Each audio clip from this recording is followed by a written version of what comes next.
Hey, what's up, everybody? This is Double A here with the Just Another Friday Night podcast. It's another Friday. Happy Friday, everybody. Hope everyone had a good work week. As you can see, CM is not here again. He's got some personal stuff going on. I'm sure if he knows you really well, you've already reached out to him and you know the status of what's going on with him. I'm not going to say any more until he gets back and he can fill you in. But as of right now, we got our good buddy Jack, friend of the podcast here, and third time being here. Man, I'm excited. That's right. Yeah. So guys, I'm not gonna go into all the stuff that CM usually does. That's his portion of the show. He usually does that. I don't have that gift of gab like he does.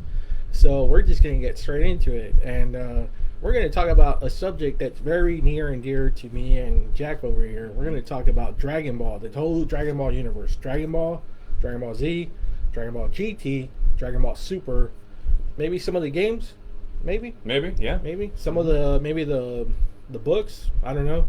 We'll get into it. See what we think are our favorite characters, our favorite feuds, what our favorite arcs are, our favorite sagas. Yeah. You know, is Frieza really the enemy of Dragon Ball?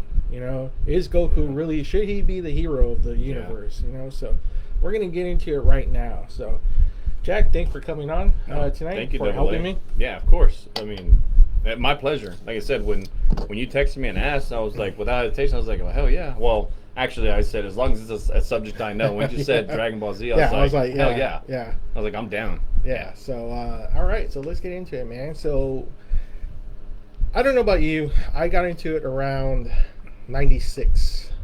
I think that's kind of when it was making its headway. I know it was here before, here and there, whatever. I don't know the whole details. But when I started getting into it, I was in 1996. And it was from my brother Will. But he had got it from Marquise.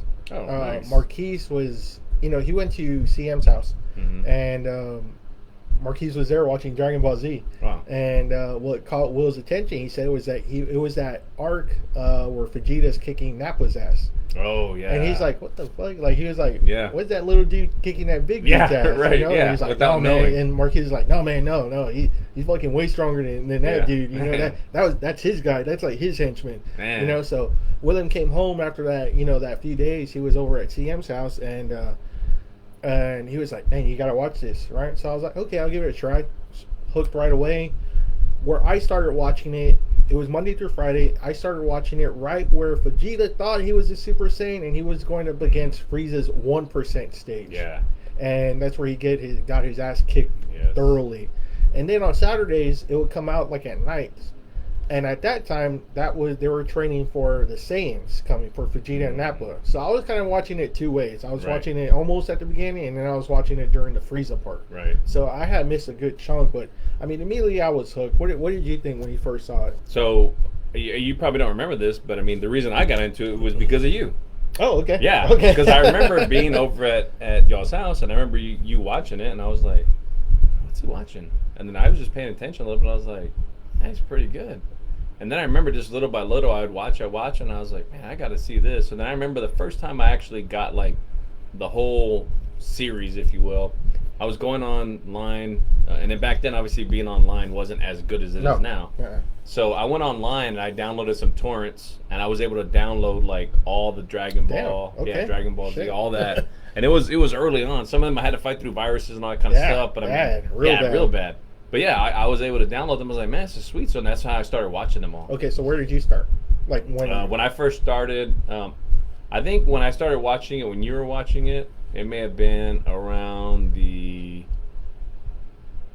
want to say it was maybe around the Android saga, maybe. Oh, damn. Okay. Yeah, okay. It was pretty late after that, yeah. All right. So then when I went back, I was like, man, I got to watch this. And then so that's when I went back and I got everything. And then I started watching from the beginning, and I was hooked. I was like, man. Same here. So I started saving my money, and I went back and bought the videotapes. And at that time, the videotapes were like about $14.99, but they only had like 3 episodes. So, the first one I got was Raditz, the whole Raditz saga when he comes. And so I was kind of like, oh, cool. This is pretty badass. So eventually I was able to catch up until I figured out that there was Dragon Ball. And so I was like, oh fuck, you know, I need to go back now again and kind of see all the characters how they explore. Because remember, Piccolo and Goku hated each other. Yeah, they did. Right. Well, when I started watching it, they were fighting with each other. Right. You know, they were fighting together. So I was kind of like, oh, that's weird. So Piccolo and Goku were fucking enemies. Okay, that's weird. So, you know, all that. So when did you go to Dragon Ball? Like after? So honestly, I didn't go to Dragon Ball itself until probably I finished watching Z. Okay. Yeah, after I finished watching Z, before I started watching GT. Okay. I went to Dragon Ball.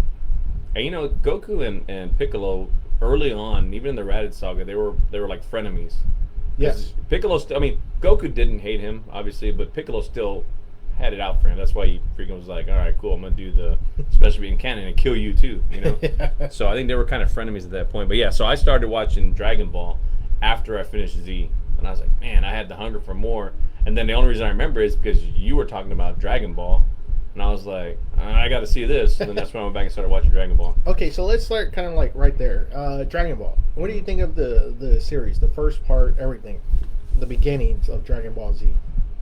The beginnings of Dragon Ball Z? Or Dragon Ball. Dragon Ball. The whole Dragon Ball universe. Yeah. I mean. So, I liked it. You know, I think, for me, I love Dragon Ball Z.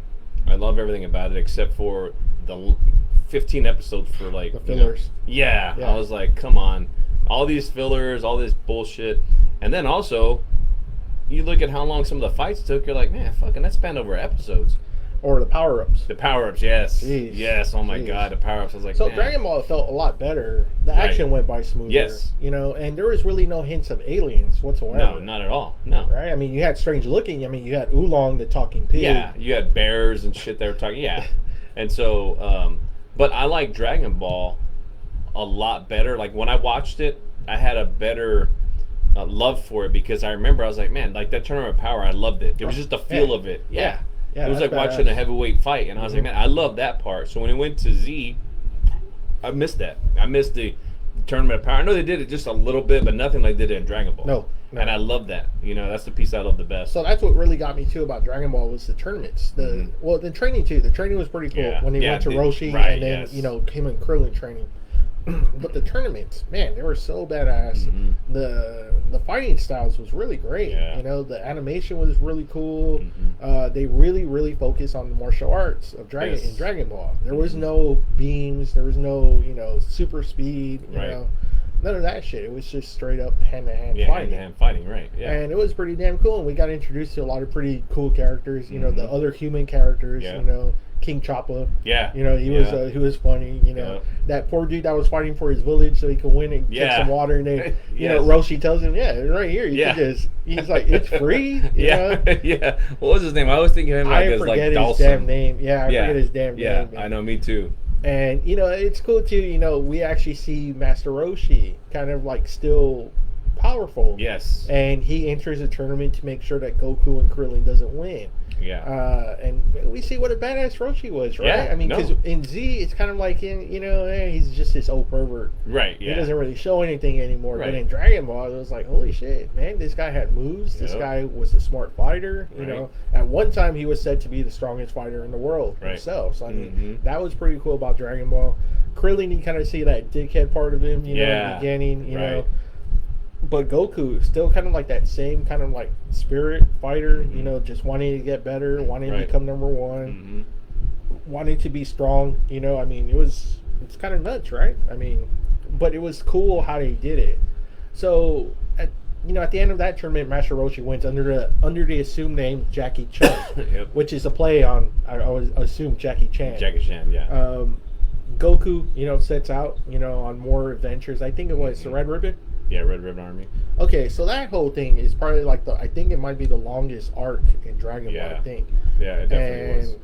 The Red Ribbon, if you don't not too sure, in Z it becomes Cell, Android 16, 17, 18. Yep.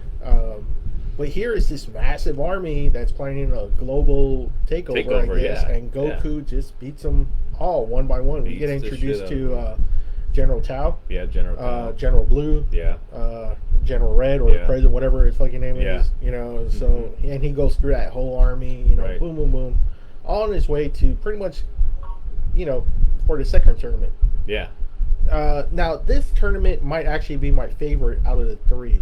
the one with Tien. Yes, I was gonna say the same. Because they had some really cool matchups in this one. I think it's Tien and Yamcha. Yeah. I think them two go at it here. Goku and Krillin, or am I thinking of the third one? I think you're thinking of the third one. Okay, Yeah. where they do actually meet up. And, Right. Okay. And Tien is just, again, another kind of badass character that we get to see, right? He's really cool in the Saiyan arc. He really tries his damnedest to go up against Nappa. Unfortunately, that doesn't happen. Right. But we see what a badass fighter he was in Dragon Ball. At one time, he was stronger than Goku. Yeah. At one point, and probably a better martial artist than Goku himself. You know. What was your whole thoughts about seeing Tien as the enemy? As the bad guy of this arc. There's two parts to that. There's Tien as the bad guy, but then you had Chaozu. And I never really thought of Chaozu as the bad guy. He was more of the follower for Tien. Yeah. And so I think if no matter which way Tien would have went, if he would have been a good guy, Chaozu would have followed. The bad guy, Chaozu's going to follow because that's his best friend. Yeah. And so, but Tien as a bad guy, and then again, it's not strictly because of Tien. Tien, I think, again, by all rights, would have been a follower too. If you'd have met Roshi first, he would have been on that. But unfortunately, he didn't. He met Crane. The Crane, right? Crane The Crane Hermit, yeah. And so, because of that, he was able to brainwash him and turn him into a bad guy. But that helped out. I don't know about brainwashing, maybe just the JoJo's. Well, yeah, I guess you're right. Kind of like Cobra Kai, right? Yeah, true. What Cobra Kai Miyagi did, right? Yeah. So it just happened to follow it's just that Crane. one. Yeah. Crane's teaching That's and true. Tao's teaching, because we find out Tao and Crane are brothers. Right, yes. So, they have that. And they were teachers. Right. Both of them were Tien senseis. Yes. Both of them. So. And I think that helped Tien to be such a badass fighter that he was, because he had multiple senseis and strong ones too at that, And they show it too, that they have him at a young age. I don't know if they found Tien somewhere and raised him or whatever, but he was there for a long fucking time under their tutelage. And as the tournament goes on, Master Roshi does start talking with Tien. And his words do kind of start affecting Tien slowly, where he's like, I don't want to be this way. I don't want to be taught to be an assassin, because that's where he was going. He was going to end up going to become an assassin. Tao, right. Yeah. And, eventually Roshi's words get to him, and, he has that moment, man, where he betrays, betrays, or, he tells you, what, I'm not gonna be with you anymore. Right. Yeah. I'm not you. I'm not Tao. Yeah. Right. And he's essentially like, I'm my own man. I'm gonna do what I want. And it's a big moment. It's a pretty cool moment. It's a big moment. And I think he ends up being Roshi in this tournament. Yes. And I think Roshi tells him, you got to be the man. It's almost like a passing of the torch. Almost. It's kind of like you almost forget about Goku. Yeah, I know. And it's like Roshi's like, Roshi's like, okay, I need you now to be the master, and I need you to keep Goku down so he can keep training and training. Yeah, because that was Roshi's big thing. Roshi is like, I don't want Krillin and Tien by all rights could win this tournament, but if they do, they're gonna be like, all right, we're the best. We don't need to keep on. And so that was Roshi's idea. Was like, no, we can't do that. And I think that's probably why Goku also learned or started having that. I want to keep training. I want to be better. Because there's always going to be somebody stronger, better. Right, yeah. And that's what Roshi was trying to instill in him, was like, hey, if they win, they're going to be like, yes. Yeah. So, pretty damn cool. And then him and Tien have this, big old one-on-one. And, man, it's a pretty badass matchup. Yeah. It's a really cool matchup. It shows what a badass Tien could be if he was ever on Goku's level. Right. That he could pretty much compete with Goku fight styles. Right. So, man, that was a pretty damn cool arc. And, Tien does eventually go with Roshi, and he leaves Crane. Yeah. Him and Chaozu, they both end up leaving the Crane school. The Crane school, right, yeah. And, I think if Goku wasn't an alien, I think Tien could have surpassed him in power. Yeah, because later we find out that as much punishment as the Saiyans take, once they heal, they get even stronger. Yeah. So there's always that little bit of jump that they always get that the other ones don't get. Right. So. And interesting, I know I'm going to be jumping far ahead here, but with that, I find it interesting, and I think I know why, right? I find it interesting that they went away from that. And they went away from that probably maybe, I can't remember. No, it had to have been in the Buu Saga. They eventually went away from that. I get my ass kicked, I almost die, and then I get this boost because they don't talk about that in Super. So I think right, they don't. Yeah, they don't. So my theory on that is that maybe it's because they're so much stronger now. That little boost, that doesn't do shit for them. Yeah, yeah. So. And like I said, it doesn't. You know, they don't say either on Dragon Ball because we don't know. Goku's just, as far as we know, he's just this weird kid with the fucking monkey tail. Yeah, right. You know, that's all. It's kind of like, but again, there's a talking pig. Yeah. There's a talking, I get whatever the hell Poir is, a cat. Yeah, it's like a cat, something or other. And whatever Jiaozu is, I don't know what the hell. Yeah, he looks like a little mime guy, like a little mime character. And then you know, Tien has a third eye. Yeah, so third eye. Like, okay, so it doesn't, you know, it's not weird that Goku has a fucking tail. Yeah. Well, so you know, I read one interesting like theory, right, about which I read and I was like, you know what, it's not that far fetched. You know, it was that Dragon Ball would have been based off or existed in the same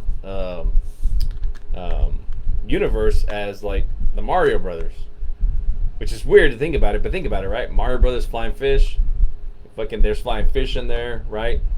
In Mario, you got Yoshi, who's a riding dinosaurs in there.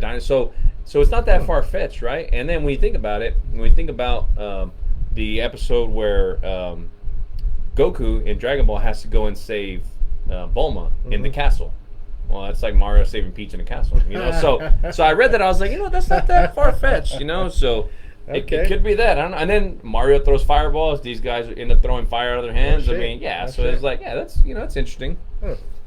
Okay, I didn't think about that. Yeah, I know. I read that, like I said, and I was like, that's stupid. And then I kept reading it, and I was like, you know what? That's actually not a bad idea. Doubtful, but I mean, still. Mario Dragon Ball crossover? Let's do it, yeah. Koopa wouldn't even be a problem. Nah, Mario Z? I don't know. So afterwards, I think that's when Goku, he's like, okay, I've already learned as much as I can from Roshi. Yes. I need to look further. Right. So that's when he climbs the tower. Yes. He finds Krillin.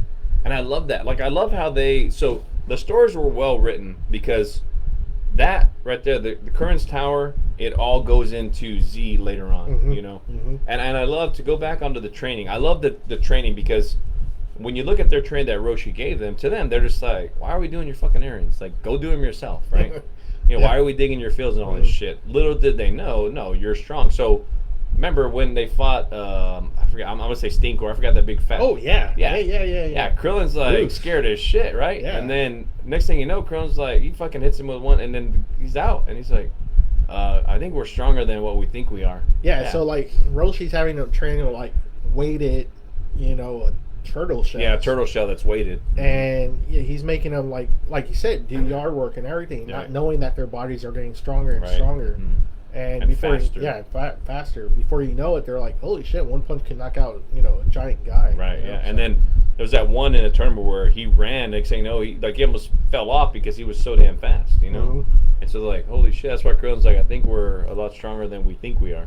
You know, So, but I mean, to your point, getting past that and saying, okay, I got to look for something more, right? And then he climbed to Krillin's tower. Yeah, Krillin, and then he you know, does some stuff with him, and then he eventually reaches Kami. Right. But he, you know, first runs into Mr. Popo. Yes. Kami's, I don't know what the hell you would call Mr. Popo. I don't know, like his... Just a companion? Yeah, it would have to be like his friend. He's like, you know? The maintenance man? Yeah, or something, right? Because, really, I mean, Kami is like the watcher of the earth and the protector of the earth. He's supposed to be I think in the Japanese version, he's supposed to be God. Okay. I think that's what Kami is. I think they even say God. He's God. Okay. Yeah. Okay. Yeah. So then, I mean, so and then it's kind of like Popo... what we talked about too. Remember Old Testament, New Testament, right, the splitting. The splitting up, right, which is true, right? Yeah. So then, at that, then Popo, because Popo... Now, by all rights, so Popo is a strong fighter, too. Yeah, very strong. Yeah. Jumping again to Z, because here he's able to block all of Goku's punches. And then we see it again in Z, where Trunks and Goten are trying to fight him, and he's blocking off there. Yes. Right. And you're like, what the fuck? How strong is Popo? Yeah, because you're like, I thought you were the fucking gardener. Because, he's all like that. Like, he's just blocking him like they're tapping him. Right. Yeah, he's just doing that shit. But you see him, and he's watering the flowers and fucking tending on. I'm like, You the fucking gardener, or are you the fucking master? Like, what's going on here? You know what? The master would need a strong that's true. watcher. Yeah, maybe for sure. You know? Not to get his hands dirty, right? Yeah, and you get past me, and then you get the master. And we kind of see that in Super. Yes, we do. Right, yeah. With Whis. Yes. So, we'll talk about Super later because I have a question I want to ask you about it. Okay. On Super later. Okay. So we get all that, and man, his training gets intensified big time. You know, and he gets a lot stronger. You know. Then we get introduced to, I guess, the evil version of Kami. Yes. Piccolo. Mm-hmm. King Piccolo. King Piccolo. Who had ruled the planet at one time. Yes. Master Roshi's sensei, master, whatever you want to call it, traps King Piccolo and dies, but dies from from trapping. And the what was it called? The evil containment wave. Yeah, the evil containment wave. Yes. Somehow he busts out. He gets all the Dragon Balls. It's one of the rare times, right? Where like the bad guy villain, succeeds. He wishes for his youth back, and he becomes really, really strong again, just like the way he used to be. Right. And this is kind of what we talked about, because they show later in Z that's supposed to be the bad part of Kami. All the evil of Kami, that's the bad part. That's the bad part of him. But they kind of treat him like they're brothers here, in a way. Right. So, so it's kind of weird, but King Piccolo goes on a rampage, and you know, he dominates the Earth, and you know, this is the first time we see Krillin die. Yes, right, yeah, exactly. I think Krillin's probably had the most deaths. Yeah, he has to. I think he's died in almost every series. Yeah, no shit, right. What do you think about King Piccolo? I mean, he was like the first real kind of villain. Like he was villain. the main and one that would have essentially ended the Earth. You know, more so than like anything that Tien or those guys could have done. Because I would say he's the first one too that. Well, we know now he's the first one that was actually an alien. Yeah. Because everybody else were Earthlings. You know, even bears and all that shit. You know, they were Earthlings on Earth. But yeah, so which somehow Kami forgot. Kami forgot all of that. Yeah, exactly. Right. Yeah. It's weird. And so, but yeah, so he's the first alien. So that made sense that he would be the one to almost dominate and take over the Earth and kill everybody. You know? I mean, he had his whole henchmen. He had his, his ship, everything. Yep. I mean, just super, super strong. Right. It takes everybody to beat this guy. Everybody. You know, Goku eventually does. He blasts right through his chest. Which is pretty violent too. Yeah, it is. It is. You're not seeing that on Masters of the Universe. No, you know, you're not seeing that on Transformers. Nope. Unless the movie. Well, yeah, the movie, yeah. But again, they're robots. You're not seeing them kill humanoid like people. Goku just like goes through him. He has like, and it even shows like he has like a whole fucking hole in his chest. He blasts through. If I remember, there's like, I don't know if it was like purple blood or some shit pop out of him, right? And then he flies right through him just with a and his the big ass gaping hole in him. Right before he dies, though, because the Namekians, what do you say? They're asexual. Yeah, they're asexual. Yeah. He gives birth to Piccolo. He spits shoots out, and it's supposed to be him. It's supposed to be like his. I think it's his essence, right? Yeah, and there is like Piccolo. I mean, Goku's like first real rival. I guess you can say. Yeah, because he shoots out this giant ass egg out of his throat. He almost vomits it, and he goes hurling into the sky, gets lost wherever the hell it gets lost, and then and then he blows up. Yeah, for some reason. Right, and he blows up, and he dies. And then that's where Piccolo, who I think at the time though they called him not Piccolo, but Junior. But Junior, right? Yeah, some shit like that. Yeah. So in this arc, Roshi dies and Krillin dies, which was pretty damn shocking. Yeah. You know, so we already lost two major characters. Obviously, Goku wishes them back. They come back. Right. You know, it's a cartoon. Yeah, of course. Anime. Don't people get pissed off? Anime. Yeah, it's an anime. Then we fast forward a few years. He continues more of his training, and they have the tournament. Yes. Pretty much the last tournament, right? You know, that they'll participate in. Right. Goku's much older now, much stronger. It's almost like the Goku from Z now that we're seeing. Right. He, you know, and Piccolo's entering the tournament too. Yes. So now we're having this huge fucking, you know, mashup. You know, and Goku knows he's gonna win. You can actually tell in this tournament. Oh, yeah. He's just focused on Piccolo. Right. He's entering because of Piccolo. Right. Krillin doesn't matter anymore. Tien doesn't matter anymore. But Yamcha. I remember when he's with Tien fighting, and then he's fighting with all of his clothes on, and it's like, and then he's like, all right, take off my boots, take off my fucking shirt, and he drops it. It's like, it breaks kind of like it breaks some of the stage. Yeah. And that's when you can see where Tien's turning a little bit nice. He's like, Goku, can I see this? And he's like, yeah. He's like, what is this? And he's like, oh yeah, it's weighted clothing. It's similar to what Master Roshi had me wear. Yeah. He's like, I tried wearing it as much as I could. Yeah, and he's like, you've been wearing this the whole time? Yeah. Like, he's like, what the fuck? And at that point, he just blows Tien away. Yeah, he just fucking, yeah. Tien's not even a match for him anymore. Because the first time, Tien got the better of him. Yeah, not this time. Not this time. No, he's way out of his league. Yamcha gets his arm broken by Tao, a returning Tao, mercenary Tao at this point. Tien beats Tao. Yeah. Poor Yamcha. Yamcha gets the short end of the stick all the time too. But I'm like, you fucking suck, dude. I don't know why he created a character like that. Yeah, I know. He needed a punching bag. I was like, well, that's the fucking punching bag, I guess. Kami's injured too, but he ends up losing to Piccolo, and he gets put in the little bottle. Yeah, the containment wave bottle. So yeah, man, everything's just going wrong. It looks real bad. It's finally the huge setup between Piccolo and Goku. Oh, that's who Krillin fights. Krillin ends up fighting Piccolo. Yeah, that's right. As Piccolo is actually surprised at how much of an effort Krillin gave him. Right. Like, he's like, holy shit. Yeah. Because, he thought, like, I'm going to wipe this guy away. No, and Krillin fucking gives him a good show and good run. Finally, we get Goku Piccolo. It's a matchup that Goku knew was going to happen. Yeah. They start going at it. They're pretty equally matched. I mean, it's like, damn, They both take off their stuff some more, and Piccolo... Yeah, because Piccolo was also wearing weighted clothing, too. In the sense. Because, the whole Kami training. Correct, so he's right. Yeah, he's that right. This is right. People recognize him. Right. They're like, that's King Piccolo. Yeah, that's King Piccolo. Yeah, so they're freaking out. They're like, holy shit, like, we're going to fucking die. And at that point, everyone's like, fuck the tournament, we're leaving. But Goku's like, no, we're still here. Right, yeah. Yeah, well, of course, I mean, naturally, you see that, you think King Piccolo, you're like, fuck, I'm about to die. I got to get far away from here. So them two fight, I mean, and Goku ends up outlasting Piccolo. Bad. Yep. And, they both land. Piccolo lands first, Goku lands second. Yep. He asks the guy, did I win? Yeah. Did he land first? Yeah. And he starts like, okay, this is where the stage would be. Right, yeah. He's like, Piccolo landed first, Goku's the winner. Yeah, Goku's the winner, yeah. That's all like Goku wanted, man. That's all he wanted was just that title, too. Right, that was it, He was like, finally, after 2 years of being runner-up. I actually won. He's the title of the best martial artist in the world. Which to me, I think right there, that shows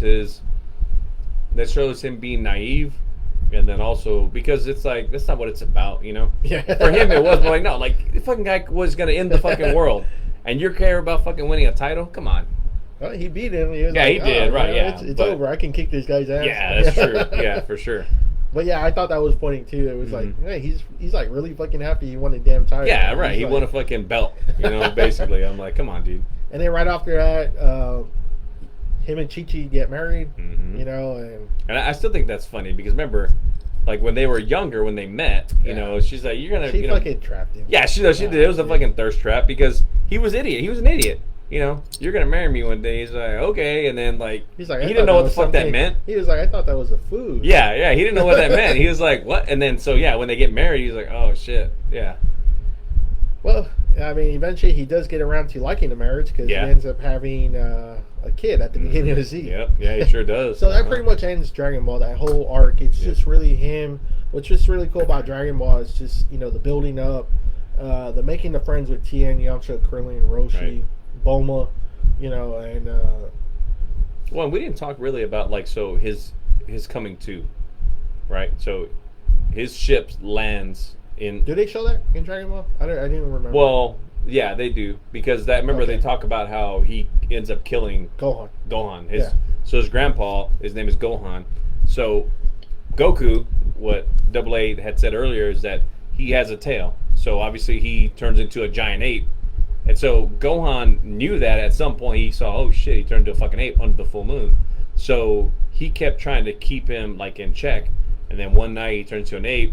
inadvertently stomps his grandfather and kills him, which I'm like, man, that's pretty fucked up. Brutal. Okay, well, of course, Goku doesn't know that shit, right? He doesn't know what the fuck happened. He's like, Grandpa's gone one day.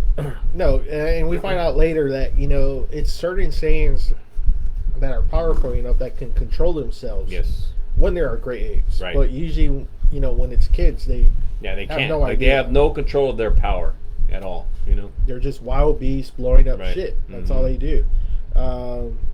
So yeah, so there's that, and we're again. It's kind of like it's not really mentioned again too much to tell. It's kind of like, okay, cool, we're done with it. He just turns into a big ape, Right. but that's over. Mm-hmm. We head into a few years. It looks like, I don't know, how old would you say it's Gohan at the beginning of Z? I would say he has to be at the beginning. He's got to be like between 5 and 7. I Right, would something think. like that. Yeah, and Because I think Goku at the beginning of Dragon Ball, well, not the beginning, but when he first meets Bulma, I think that he's about 10 or 12 years old. Yeah, I somewhere think around it's there. proven that he's like Somewhere 10 or around 12. there. Yeah, I think he says he's 14, but then they say, well, he's fucking 8. He doesn't know how to count. yeah, he does. Right, so he like miscalculated a few years. So I think they say he's like 10 or 12. Yeah, so but so you can tell he looks older than Gohan at the same time. So Yeah. I'd put Gohan probably around between 5 and 7 years old. Okay. Yeah. So it's a few years later. Obviously, we see Goku's adjusted well with Chi Chi. They have their own little house. Right. They have a son. He's still training. Yep. You know, preparing, and he's about to have a reunion with all the Dragon Ball friends. He hasn't seen them apparently in a few years. You know, Right. he just like disappeared. Yeah.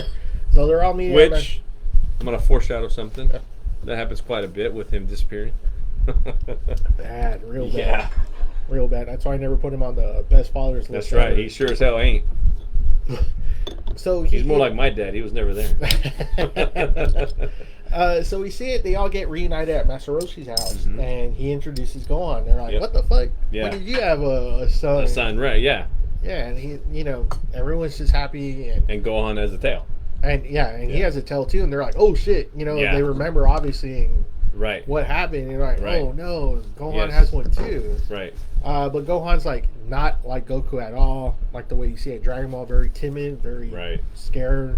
Honestly, he's a fucking pussy. Yeah. I mean, I can't put it any other way than that. He's a look, pussy. Well, and you got to think too. Look, Goku probably wasn't even helping raise him. You know, whenever chance he could, he's probably training. Yeah. Well, and then Chi-Chi, too. She's like, I'm not going to have my fucking son turned like So, my husband. Yeah, so Yeah, she's fuck that. raising him on his own. Right. She's trying to make him smart. Yeah. in a way. Yeah. You know, Right. book Yeah. And we smart. see that later. Yeah. Where she's like, study. So, yeah, she wants that for him. Yeah, so I mean, Goku's not going to be like, man, you know, I'm gonna take Gohan with me. You know, Right. he's like, no, I'm practicing, I'm training. Yeah. Because you he's know? not even thinking about, I'm going to train my son to fight. He's like, I got to get fucking better. Yeah. Yeah. Like, this motherfucker's going to hold me back. Like, I'm not fucking dicking around with a kid. Yeah. So we get that, you know, and they're having a really good time. They're having a good little reunion, and then we see fucking Raditz coming, man, on the beach. Yeah. And everyone's like, they feel his power. They're like, whoa, Yeah. what the fuck is that? Like, Right. this is a power that they've never felt before. Yes. You know, we always assume they say they really don't go on power levels like in the Japanese version, but in America they made it a point Yeah. to fucking, you know, always, you know. So we're assuming, you know, Yeah, because Goku- they even in the American version they even talk about it. Oh, Yeah. he's only a level whatever. Yeah. Yeah, and so, you know, at this point, you know, I think Raditz measures like Goku, and he's like at 600 or something. Yeah. And, you know, they're like, oh, wow, that's pretty fucking high. Right. Raditz is like at 1200, it's like shown later. So Yes. it's kind of like ridiculously amount. Right, like double Goku, pretty much. I mean, yeah, you know, Goku, you know, tries fighting Raditz. Raditz kicks his ass. Kicks his Easy. ass. Easy. Easy, really Easy. Tells Goku about his heritage, his, you know, where he comes from, why he's there on Earth. Right. Why Because he he has asked to him, I tell. think he asked him, you don't remember? Yeah, he's like, how come Yeah. you haven't conquered this planet Right, yet? and I think if I'm not mistaken, he tells Raditz, you know, or I think Raditz asked him, did you hit your head as a child or something? He's like, yeah, I did. And that's why. So he loses his memory on who the fuck he was. So Goku is part of this race called the Saiyans. They're pretty much destroy planets. Well, not destroy planets, but they destroy civilizations living Right. on the planets. Sell the planets. And they send them when they're really young. And so, like, the kid, you know, as he's getting stronger and stronger, whenever there's a moon, they turn into an ape. they destroy a large portion of the planet, you know, and they get it ready for the Saiyans to come in and mop up everything. Right. Yep. And then they sell it to the highest bidder. Right. Supposedly at this time. Right. You know, obviously they're working for Frieza, but they don't say Frieza at this moment. Right. Yeah. They just say that they're working. Right. You know, they're part of a brutal race. Just they're all about fighting. They're all about killing, destruction. Yep. You know, that's it. Just getting stronger and stronger. I mean, hardcore. Yeah. Like. Yeah. And you know, he says Goku and Gohan are part of this race. You know. But I think Raditz is the first one to call him Kakarot. Yes. Yeah, and he's like, I don't know what Kakarot. My name is Goku. Yeah. Because he's like, what the fuck's a Kakarot? Yeah, he's like, what the fuck? Yeah. My name's not Kakarot. It's Right. Goku. Yeah. It's Goku. Yeah. Yeah. So you know, he's like, you know, I'm your little brother. Right. Your name's Kakarot. You're a fucking Saiyan. You're part of a warrior race. You need to destroy this planet, or I'm gonna kill your son. And then you're gonna join us. You're gonna join this group that we have. Right. So let me ask you a question here. So we look at Goku, and then we look at his father, right? We look at Bardock. They are mirror images of each other. Yeah. Right. We look at Vegeta, and we look at King Vegeta. Again, mirror images, right? So when you look at the pure-blooded Saiyans, it seems like they take the hairstyle of their father, right? At least from the two that we've seen. Yeah. But Raditz doesn't. No. So, no. Do you think possibly Raditz is his half-brother? That maybe could be Goku's dad. Could be, because they've only mentioned one woman for Bardock. Right, for Bardock, right. But you never know. I mean, obviously, they're not Bardock may have been out, and then he's like, man, that fucking looks good. But what's funny, though, right, is like Raditz has the Super Saiyan 3 look. Yeah, right? Yes, exactly. I was like, wow. Right, yes. That's pretty interesting. Yeah. I wonder why they did that for it. Right, yeah, for sure. Because I remember, it actually had to probably have been when I talked about getting into it when you were on the Cell Saga, around the Android Saga. I must have seen you in the Boo Saga, because I remember seeing Goku in the Super Saiyan 3 form, and so I remember when I saw Raditz for the first time, I was like, why does it look like that guy with the long blonde hair, but it's black? Yeah. You know, so so that I was like, to your point, I was like, why does he look like him, but his hair is black, not blonde, right? Yeah. You know, he encounters Piccolo as well. Yes. Beats the shit out of Piccolo. Yeah. Bad. Then you see the two enemies talking to each other, standing in a form of alliance. This dude is way fucking stronger and way more brutal. Yeah. This guy doesn't. The enemy of my enemy is my friend. This guy doesn't want to take over the planet. He wants to destroy the fucking planet. And because at that point, I think he was like, "This fucking planet's pretty much worthless. We're just going to destroy it." Basically. Yeah. And Piccolo's still in that mindset that he wants to conquer. He still wants to be king of Earth. Right. Yeah. So what's there to be king of if it's destroyed 100%? Yeah. So they form a very uneasy alliance, and they go after Raditz. They sense his power. They know where he's at. And Raditz, you know, he has a scouter. Senses, you know, sees him coming. And that's the thing, real quick. So, see, Piccolo and Goku can sense power levels just like through their mind or whatever. But Raditz, and then later on the others that come down, they have to use a scouter because they haven't developed that. That trick or not trick, but that, I guess, what do you call it? I guess a technique. A technique, yeah, there you go, thanks. Because Vegeta actually does end up learning Right, he learns himself. it, yeah. So Raditz doesn't know that technique to be able to sense power levels. But they're hiding. Or they're hiding it, yeah, because they're able, so Goku and them are able to suppress that power level, so that makes them look weak. So, you know, they go full blast at Raditz.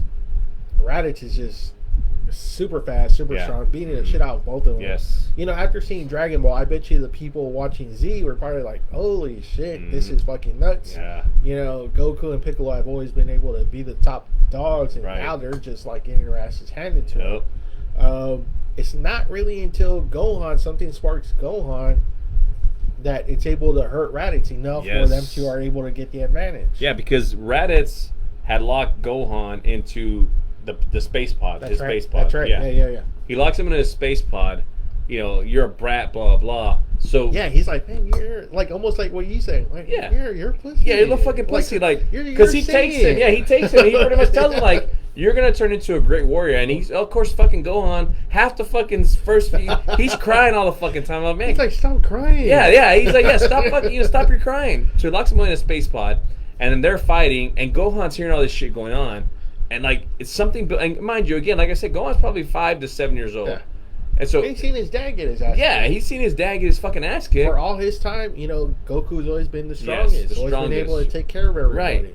And he's getting his ass kicked, and some snaps into fucking Gohan, like this fucking like power, because Raditz like senses it too with his fucking thing. Yeah, his scouter like his scouter's lighting up, and he's like, it's impossible. And then fucking Gohan like breaks out of the fucking spaceship and comes at him right at his fucking armor. right here. Yeah, right here in the fucking chest, and If you guys ever had an injury right there, you know how Yeah. how bad that hurts. If you ever had like a bruised sternum, a broken yeah. sternum, right, yeah. just this part, man, it really fucking hurts. And Yeah. you can't really Because they think about it, that's holding your whole rib cage Yeah. together right here. and trying to hold something tight with this all hurting. Yeah, it's just fuck, that's forget not about happening. it. Yeah, He damages Raditz pretty damn good. Mhm. Goku now is able to have an advantage. He grabs Raditz from behind. He tells Piccolo, "Fucking do your fucking work. Do Yeah. your your new technique." right. He does it. And Piccolo's man. pretty much like, He's like, just hold him. Yeah. You know, I'm almost done. right. You know. And Piccolo at that point is like, man, basically, well, fuck, I get to kill two birds with one stone. Yeah. Yeah, Yeah. He's like, all right, cool. I'm gonna kill Goku. Yeah. Too. All right. And yeah, he blasts him, and it was kind of like one of those iconic moments in Yeah. the series for a long Yeah. time. You know. it was. And I had to see an edit, so I didn't really get to see it until they finally showed it uncut where the whole blast. Yeah, the whole goes blast through goes him. through them, right, from the front to Yeah, the back of 'cause- both of them. Yeah, so it was Blood pretty and brutal. everything Yeah, shoots it was out, pretty yeah. damn brutal. Yeah. And you see both of them just like fucking fall down, and they're Mhm. dying. Mhm. They're both dying, and this is a part That's that pretty much right through the heart on him. this is a part that always pissing me off. And he's like, you killed me. You killed Kakarot. You killed me. He's like, oh no, we didn't. Yeah. we got the Dragon Balls. We'll just wish Right, it you back. wish it And back, Raditz- yeah. Raditz is like, what are Dragon Balls? Yeah. Right. And he's like, oh, we can gather him up and we'll wish Goku back. Right, yeah. And Raditz starts laughing. He's like, what are Yeah. you laughing about? He's like, you see the scouter? It's Right. also a fucking A transmitter. radio. Yeah. Yeah. And there's my two other friends. Yep, they're are on their hearing it, way. and they're Yep. on their way now, Yep. definitely looking for those And they're a fucking lot Dragon stronger Balls. than me. Yeah. And That's what, yeah, he tells me is that they're a lot stronger than I am. it's like, you're like, why the fuck did he tell her? Right, yeah. You Like, you're idiot. giving away the fucking secret, you stupid asshole. Which eventually we find out it goes all the way to the top. Yes. It didn't go just to Frieza and Nappa. It goes all the way to the top. Right. Or Vegeta and Nappa. Yeah. So at that point, okay, so it pisses off Piccolo. I don't know what Piccolo does. They don't really show it. No. Maybe he explodes Raditz's head. Yeah, because he Raditz- gets pissed. So Yeah, because his body's not there anymore. yeah. Yeah. And then Goku, we see it in the last moments, and he dies, man. It's kind of Mhm. weird. It's like Yeah. the first few episodes of Z, this whole brand new Dragon Ball series. Right. The And main. Fucking Goku's Right. dead. Yeah, he dies. You're like, what the fuck? And he dies pretty fucking ugly. He Yeah. has a big fucking hole in Yeah. his chest. There's a big fucking hole in his chest that just blood Yeah. everywhere because it goes through because pretty much Goku's holding him like this, just holding him up. He's holding it like that. Yeah, and then Piccolo has to take a little bit to do the special beam cannon, and when he does it, it's just pretty much a spiral beam that goes on right through the chest of Raditz, through him, through Goku, and out the other side. Just fucking brutal. And it's like a for like maybe it lasts for like about 5-7 seconds. Yeah. Just that pure energy just going Right, through. just an energy beam that is, it looks like a light beam, but that's also wrapped in like an orange spiral. Yeah, it's And it's so it's brutal. a spiral that's just like right in your face. And at that moment too, like Piccolo's power goes up. Yes. Whenever they do like their Kamehameha or special beam Right. cannon, their power increases for And I think it makes sense because they're now, if I think about it right, they're channeling all that energy into one big blast, Yeah. and so it's going to increase their power. Yeah, so after that, this is kind of like where it gets really, really slow before we enter the next saga, Yeah. But this is where, like, okay, everybody, he tells everyone what happens to Goku, and he tells them, I'm going to take Gohan. Yes. And they're like, wait, no, he has a mom still. Right, Like, yeah, he's like, fuck that. Yeah, I don't care, I'm Yeah. taking it. Because he knows that Raditz said, two stronger than me are coming, so he's like, I got to get this pussy into shape. And he basically. saw somehow Gohan's power level exceeded all Even three of theirs, them. yeah. All three Right. of them. He saw that when Gohan bushed out of the So the, Piccolo the was like, space pod. okay, you're a son of Goku. I Right. need you to get fucking strong like Right. that. And And how does he do it, Double A? man, he just beats the shit out Yeah, of him. he beats the shit out of him, hard and then training, hard Yeah. training. And then he fucking deserts his ass on here. It's pretty much like a 5-year-old. Yeah. Basically, he deserts him on this giant like mountain type thing. Is like basically fucking fend for yourself. But we see later that he's been up watching him the whole time. Yeah, just he's always monitoring him. Right. But there's this funny part, and I really don't care for a lot of these episodes in this period, but there's this part where the fucking dinosaur is like chasing Gohan everywhere until he finally grows some balls and he beats the fucking dinosaur, and then like little by little he starts fucking cutting his tail off, and he starts eating it like as a steak. Like he'll cut off part of his tail and cook it. Like to me, it's like what do you want to call it? It's pretty savage because it's like fucking kill him. No, he cuts off part of his tail. It's a small piece. Yeah, tail. Right. I'm like, man, that's fucked up. And he's cooking it. Yeah, right. And he cuts a little more and more and more of his tail. I'm like, just fucking kill the thing. Now at this point we see the afterlife, and yes. Goku, he's like, he tells him, no, you're not going to have any, you're going to get special training from King Kai. Yes. He's like, who's King Kai? He's like, he's one of the best martial arts. You're going to get trained, and he's probably only got like about a year. I can't remember how much they said because of the Dragon Balls. Like they have to round up the Dragon Balls. Yeah, it's a year. Yeah, they wait for a certain time so he can get all that training. Right. At this point, everybody knows what's going to happen. Tien's training, Yamcha's training, Piccolo's training. He's training Gohan, Krillin's training. Everyone's training, and you know what I didn't like on their training is, I don't even think it makes sense, but I guess I hate that they fucking I'm gonna train on my own, especially Tien. Tien's always like, nah, I'm gonna go train on my own. Like, you fucking train together, stupid. Yeah, like the one time they did at King Kai's, and they all got massively stronger. Yeah, exactly. So, right. I don't know. Maybe it's something that they don't want to show each other.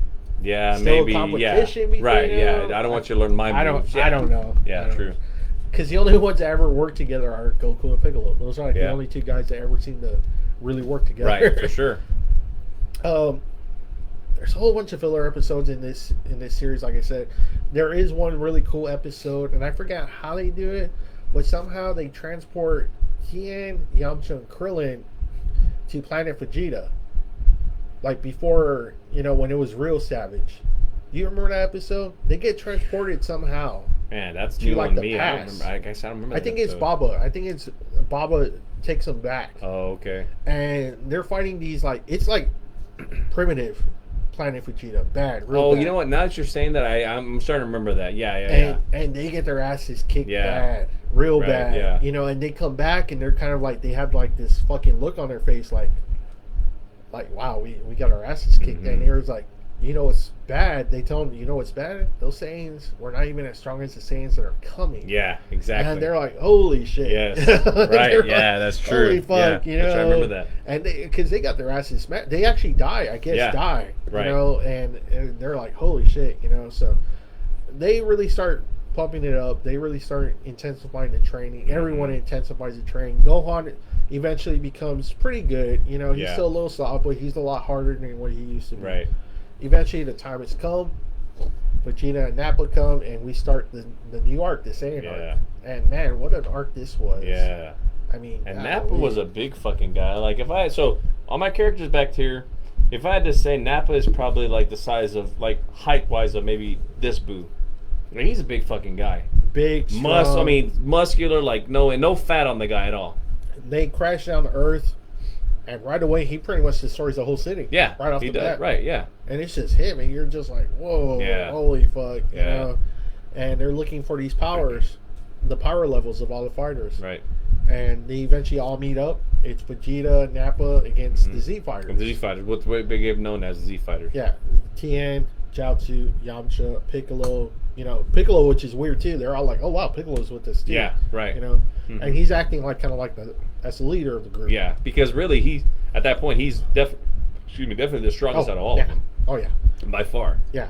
They're like, we're not gonna fight you guys yet. They bring out the Cybermen. Yes. And they're like, and the way the Cybermen are born is Nappa grabs they're like seeds. Yeah, they're seeds, and he plants them into the ground, and he fucking waters them, and then they're fucking born Cybermen. And they grow. Yeah. And man, it's like, okay, you're gonna go up, and it's against Yamcha. Yeah. Oh man. Man, like Yamcha thinks he has it going. Right. he actually does, I guess you would say, win the contest. Right. But this ain't contest rules. The Cyberman gets back up, wraps himself around Yamcha, and fucking self-destructs. Boom. Blows up Yamcha. Dead. Yeah. I was like, oh, man. You just see that one where Yamcha's laying in the fucking hole in the ground where his body's all like fucking twisted. And that kind of set the tone, kind of, in a way. And, you know, Krillin comes up. He gets real pissed. And he ends up killing all the Cybermen. Yeah.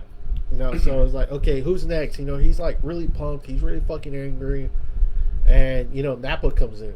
And, man, Nappa just wells on all of them. Yeah. Fucking beats the shit out of Piccolo. Beats the shit out of Krillin. Tien, man, oh man, this was heartbreaking for me. He beats the shit out of Tien, and then, well, first off, somehow he punches Tien's arm off. Yeah, like cuts the fucking arm off. He punches it, and it just like comes off. Yeah. I was like, holy shit. Yeah. It's like, I was like, holy shit. Yeah. You know, the fucking blood and everything. And he just wells on Tien, and then, you know, Jiaozi tries a suicide attack. And, you know, that, to me, that was heartbriking too. That was very heartbreaking. Yeah. Because Tien and him are like best friends. Like, imagine your best friend ever. And that's who Jiaozi was to Tien. Yeah. And he gets on the Nappa's back, and he's like, I love you, Tien. And he fucking tries to do suicide, and what happens? Man, Nappa just starts laughing. Yeah. He's like, you know, smoke, and he's like, Yeah, it's like, it didn't even bother him. Yeah, at all. And Tien's like, man, fuck, you know, like, that was all for nothing. I remember he was all, Jiaozi! Yeah. Yeah, I mean, he's all busted up, bad, and he tries, like, a last, like, suicide kind of, like, power, too, and it doesn't do anything, and Tien ends up dying, so it's like, fuck. Got 3 of the Z fighters are dead. Yeah, Yamcha's dead, Tien's dead, Jiaozi's dead, and Vegeta hasn't even entered the picture yet. And you're like, what the fuck's going on? And by all rights, if you weren't a watcher, I mean, well, even at that point, like when I was watching it, you know, I thought, man, this guy's the fucking badass. Like, why the little guy needs to come in? You know, being Vegeta, I was like, I didn't know at that point that Vegeta was even stronger than Nappa. You know? Yeah, no one did. You maybe assume they're at the same power. Yeah. Maybe. You would. Maybe. I don't know. And, man, he, you know, next on the list is Piccolo. And, man, he just fucking goes to town on Piccolo. Bad. Piccolo's nothing either. You're just like, oh, shit, Piccolo was like our last fucking hope. Yeah, right. Out of all of them, Piccolo's the last hope. And you're like, fuck, he beat him too. And, you know, it's not looking good. And at this point, you know, again, this is like the frustrating part of the cartoon. You know, at this point, Goku's done with his training, and he's rushing, but this fucking snake way is like... Yeah, it's like fucking like a million miles. Yeah, it's like from here to fucking Canada. I'm like, what the fuck? Yeah. It's just like episode after episode. Yes. You know, he's just fucking running, and he's feeling everyone dying off, and he's like, oh, fuck. Yeah. And he's just hoping that Gohan. Well, because at that point, isn't that when he learns to fly? He's still running because he's trying to save the energy. But he doesn't learn to fly until King Kai. No.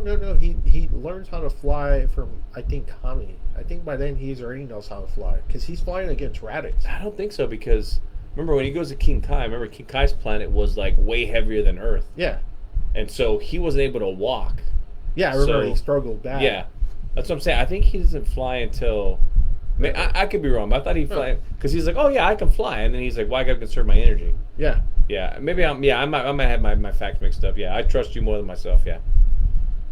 So I mean, he's fucking, man. Again, the frustrating part because it'll go on for like, man, every day at school. I'd be watching this shit and I'm like, fuck, man, when's he gonna enter fucking Battlefield already? Yeah, because that was the frustrating part about Z. You're watching it, thinking like, oh man, because like Dragon Ball actually went by pretty fast. And Z, you start watching. I didn't know at this time until I read later that he was doing it as they were making it. So that's why we have so many filler fucking episodes. Oh, okay. They kept catching up to him. Yeah, so that's right. That's his why, writings. Yeah, okay. That's why he spent so much time powering up. That's why Goku's fucking running. So it was easier to make the filler episodes than it was to make the. Yeah, okay, I got you. That's why we get that Garlic Jr. Yeah. Oh saga. God, I hated that song. So, eventually, it's Gohan actually lands a punch on Nappa, and he gets super pissed. Yeah. And he's about to kill Gohan, and Piccolo steps in the way. Yeah. And then that's where we see fucking Piccolo dead now, too. Yeah, so Piccolo it's like, dies, oh, yep. fuck. So now it's only Krillin and Gohan. Yep. And finally, Goku makes it back. Yes. Finally.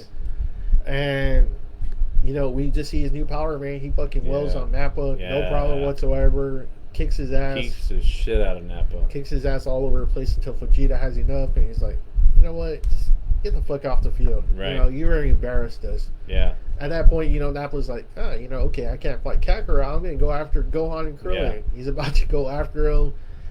Goku turns it up, does the Kaioken, Yep. beats the shit out. I think he Which breaks was his a back move. almost. Yeah, it was a move that Goku learned from King Kai was Kaioken.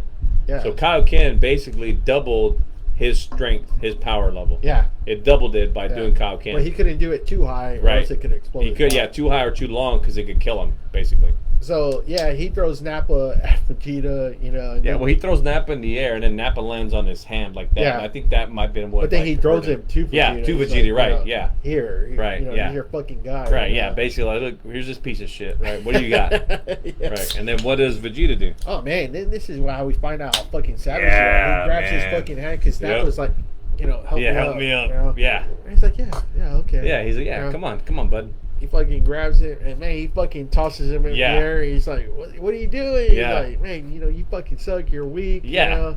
There's no use for you. You know? Right, yeah. He's like, you know, he blows him up. He like, throws a fucking a key blast him and fucking kills him. yeah. And yeah, and Goku's like, why'd you have to do that? You know? Yeah. Yeah, basically. He fucking killed his own guy. Yeah, Like, no man, shit. You're what like, the man, fuck, if he kills his own guy, Yeah. fuck. Yeah, savage. And man, so him and Goku proceed to have this pretty vicious battle, man. We just see how much stronger Vegeta is at Yeah. this point. It's probably maybe the only time that Vegeta was actually really stronger than Goku because Yeah. man, he just beats his ass. Yeah, bad. he does. And that, Bad. mind you, is the fact that Goku had been training by supposedly the strongest martial But at artist. this point, Vegeta's just Yeah, so he's much just way stronger. too strong, yeah. He's how old do we? Maybe 6 years? No, maybe 10 years older than Goku at this. You know? Yeah, probably Like, so because probably a he big was, difference. yeah, he was way older than Goku when Goku was born, as Yeah. we learn. And right? we already learned that he had a high power level when Yeah, he when was he was born. Yeah, Goku's power level was minuscule compared to those of. Bad. That's why they were like, he ain't shit. Yeah, so I mean, they have this battle. You know, Goku pretty much gets his ass kicked. Vegeta turns into an ape. You know, he's gonna kill him. You know. Well, but the reason why Vegeta turns into an ape is because when Goku does the Kaioken, he starts getting a small advantage on Vegeta, and Vegeta's like, fuck this. So Vegeta turns to the Great Ape, That's which is the most powerful form at the time. It's 10 or 100. Like I think it's their power I think increases it's like 10 times. Yeah, 10 to 100 times powerful more than what they originally have. Because Goku is pretty much getting the better of him at that point, and Vegeta's like, But the Kaioken is starting to have its effect. its though, effect on Goku, right? Yeah, Bad, it is. Yeah, real bad. right. So then Vegeta, you know, it's like, well, fuck, I got to turn it to the Great Ape, and so he does it by putting up the fake moon Yeah. in order to turn. Yeah, because it was the middle of the day, and the only way they can turn to a Great Ape is if they have a moon. So Vegeta puts up a fake moon in the sky. Yeah, the Saiyans it created this kind of like it's a blast. Well, not a blast. It's a ball of pure energy that Right. has the same effects as a moon does. Right. The same solar rays, everything, Right. whatever it is. Vegeta, you know, obviously then, you know, gets a hold of him and he's about to, you know. Yeah, he pretty much grabs him, and it's cool because I have these figures. I have one of Vegeta as the Great Ape, and there's a little figure that comes with it of Goku where he's actually like squishing the shit out of him. Yeah, nice. yeah. So yeah, he's basically squishing Goku in his hands, and mind you, it would pretty much. It looks like it'd be me holding this Goku figure in my hands. That's how big Vegeta is at the time compared to Goku. That'd be like really Goku and I'm Vegeta. That's how much fucking more massive that Ape is. And he's squashing the shit out of Goku at the time. And then eventually, somehow, some way, Yajirobe, an old friend from Dragon Ball. Yeah, we didn't talk about Yajirobe. I mean, I love We didn't. Yajirobe. I mean, Yajirobe is so funny. He's an old friend from Dragon He's an old Ball. friend from Dragon Ball. He just fucking He's pretty much worthless. All he likes is fucking food. He's a lazy bastard. And, You learn about him in Dragon Ball when Goku climbs up to Korn's tower. yeah. And, man, he cuts off Vegeta's tail when Vegeta wasn't looking. And, Yeah. You know, so Vegeta kind of turns back down, but he's still fucking strong. Yeah. Goku's, like, out. Yeah. You know, so it's really up to And the Krillin, reason why he was Gohan. able to catch, the reason why Yajirobe at the time was able to catch him off guard is because his power level was so insignificant that Vegeta didn't even detect it because it was so fucking small. And so Yajirobe runs up behind him with a katana and just fucking jumps and slices off his tail. Because he remembers that if you cut off their tail, that turns them down from a great ape, because they did that with Gohan. So you cut off their tail, boom, they're done for.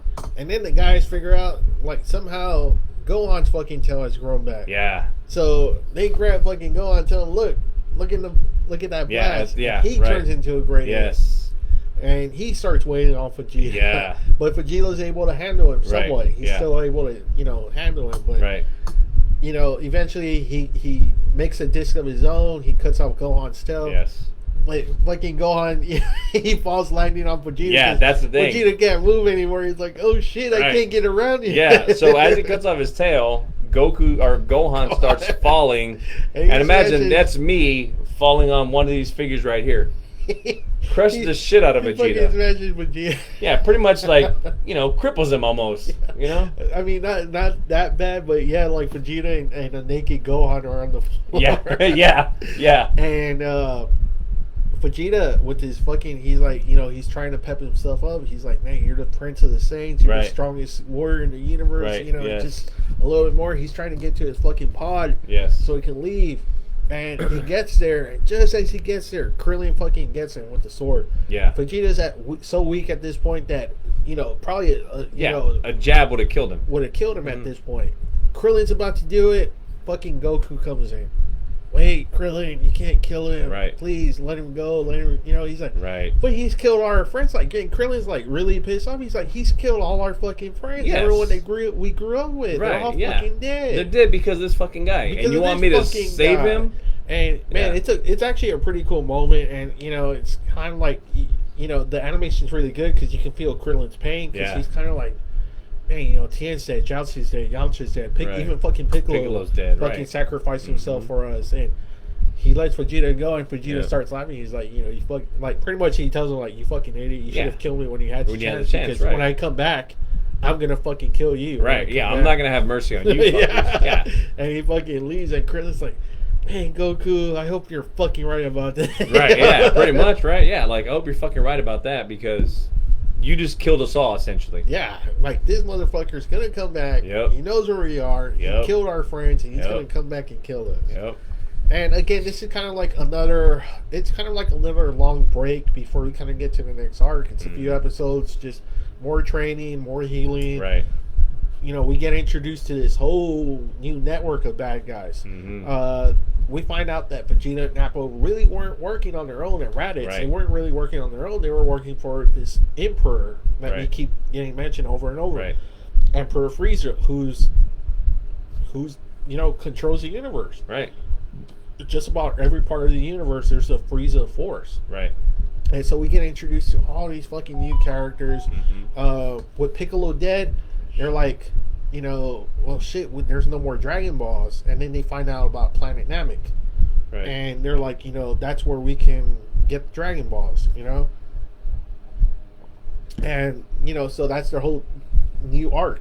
Reach this alien planet, get the balls, wish everyone back. Tien, Yamcha, everyone that Vegeta got killed. Wish everyone back. That's a new goal. Unfortunately, Frieza figures that out too. Vegeta races over to Namek 2, and at his point, you know, he's trying to get the Dragon Balls too. You know, him and Frieza have the same fucking the same wish. The same desire. They want to wish basically for immortality, So they can control the universe. Either one of them can control the universe. And so we get this whole fucking story arc. We meet Zarbon, we meet Dodoria, we meet Frieza, we meet the Guinea Force during this time period. I mean, man, it's just we see a whole bunch of new arcs. And there's some bullshit fillers on that too. Real bad. When Krillin and Gohan are flying around, and the fucking monster in the sea and all this bullshit, I'm like, Lee. But, you know, I mean, it has some cool moments, too. But, yeah, there's a lot of bullshit, too. But we see the character developing. We see Vegeta, that's where he starts turning more and more. He starts helping out Gohan, Goku. It's similar story to how Piccolo turned. Yeah. Vegeta turning is because, again, the enemy of my enemy is my friend, so now Goku And is my actually, Vegeta goes on a big tear during this whole arc. Mm-hmm. He kills Zarbon. He kills Midoriya. Two guys that were like pains in the asses for him. He kills. And this is where we first, I don't know if we talked about it off air at first or not, but this is where we first learn that when a Saiyan comes close to death, they get this giant power boost that turns them like way stronger. And that's why Vegeta is able to get stronger, because he almost died during the Goku fight, that he gets this major power boost in him and turns him like really strong. But then he gets strong, but then Zarbon kicks his ass again, almost to near death. Right. And they get luckily another power he heals, boost. and he gets a major power boost from that one. At this point, they have the Senzu Beans, right? Yes. Yeah. Yes. So one thing we didn't talk about was they the Senzu set them Beans. off with the whole pack. Right, second. So where the Senzu Beans come from, they're basically little beans, and these beans will automatically heal you. It's like a magic fucking bean. So if you were about to die, you eat a Senzu Bean, you're like healed 100%. Yeah. And it makes you stronger. So they got those. They learned about those back in Dragon Ball from Korin. So Korin, who's a cat with Yajirobe, grows these Senzu Beans, but supposedly they're super rare. Korin's like, I can't just fucking grow them like whenever you want. Yeah. So basically, they send them off with a bag of those Senzu Beans, so they can use them to heal up if need be. So Vegeta gets major power development. Gohan, Krillin, they end up getting their powers upped by man, I forget his name, Guru. Guru, yeah. Who kind of tells him that Kami and Piccolo are from here. Right. They came from here. Mm-hmm. And then he finds out that they split. He's like, wow, that's terrible. Right. But yeah, he tells him, this is where you're from. This is where they're from. Right. They're from here. Right. At this point, Frieza is going village to village, destroying them. Trying to find the Dragon Balls. I mean, man, and this that's guy, brutal too. Yeah, he's just blowing people up. He's just killing people, villages. I mean, we thought Vegeta was hardcore. No, Frieza is super Frieza makes him hardcore. like a fucking pansy compared to Vegeta. This is why a lot of people always say that Frieza is the ultimate villain of Dragon Ball. It doesn't matter who came next, who came before him. Frieza is like the ultimate fucking villain. Yeah. And great villain. Man, I love him. So this is Frieza in what we know as his first form right here. Now, have you ever read anywhere where it was supposed to be like, is he supposed to be a dragoness? No, I mean, obviously, he's voiced by, a woman. It sounds funny. Yeah. Especially when he's in that form. Yeah, true. One thing I did read, though, which, again, what makes sense is that he's not an adult. He's like a teen. Oh, okay. Because think about that. Yeah, so think about that, right? When this gets later on, but when we meet his dad and his brother, they're a lot bigger than he is. He's a small little guy, So they say that maybe he's a teen, and that's why he's so childish and has these tempers and all this bullshit. I'm like, yeah, I can believe that. I mean, at this point, though, he is controlling the universe. Yes. So, and then we find out that he has a much, much bigger role in Super. Yeah. Why he's put there. Yes. We find out that, oh, wow, he's actually part of a bigger plan. Yes, right, yep. So, yeah. At this point, it's just like I said, Frieza's just destroying, everything. We see, all the dead fighters. They are getting training from King Kai. Mm-hmm. It's pretty much, and Goku's being trained. He's flying Team Namek. He's training under intense gravity. Yes. To make himself better. At this point, the Gohan, Krillin, Vegeta, they're just really trying to make it out alive with the Dragon Balls. Right. Vegeta actually has some victories over Frieza. Mm-hmm. He kills, again, Zarbon Midoriya. He kills a lot of his major guys. Frieza has no choice but to call his Guinea Force, his super elite team. Super elite, yeah. These guys are by far after Frieza. These guys are the next strongest group. Yep. Mm-hmm. Way stronger than fucking Zarbon. Yeah, Zarbon and all those guys. By far. And at that point, when Vegeta's already teaming up with Gohan and Krillin, basically saying like, look, what are our options here, right? Goku and Krillin and Gohan, they don't know that their dad's coming back. They think pretty much like, they're way out of their league. They already sent Zarbon Midoriya how much stronger they are than them. Right. This was supposed to be an easy mission. Yes, and it's not. So they end up saying, okay, well, because Vegeta tells them like, hey, look, the option is this: You give me the Dragon Balls so I can go restore mortality. No matter how many times it takes, I'm going to eventually kill this guy. Yeah, so of course they don't want to do it, but they're like, well, shit, what are our options? We have no choice. We have no choice, so we got to do it. Yeah, right. They're hoping, though, that they, once they get him, though, they can somehow get him away from Vegeta. Right. But at this point, they're like, okay. Yeah, they're just going along with his plan. The Ginyu Force show up, and Vegeta's like scared shitless. He's like, oh, fuck, and he tries getting rid of it. He knows. Yeah.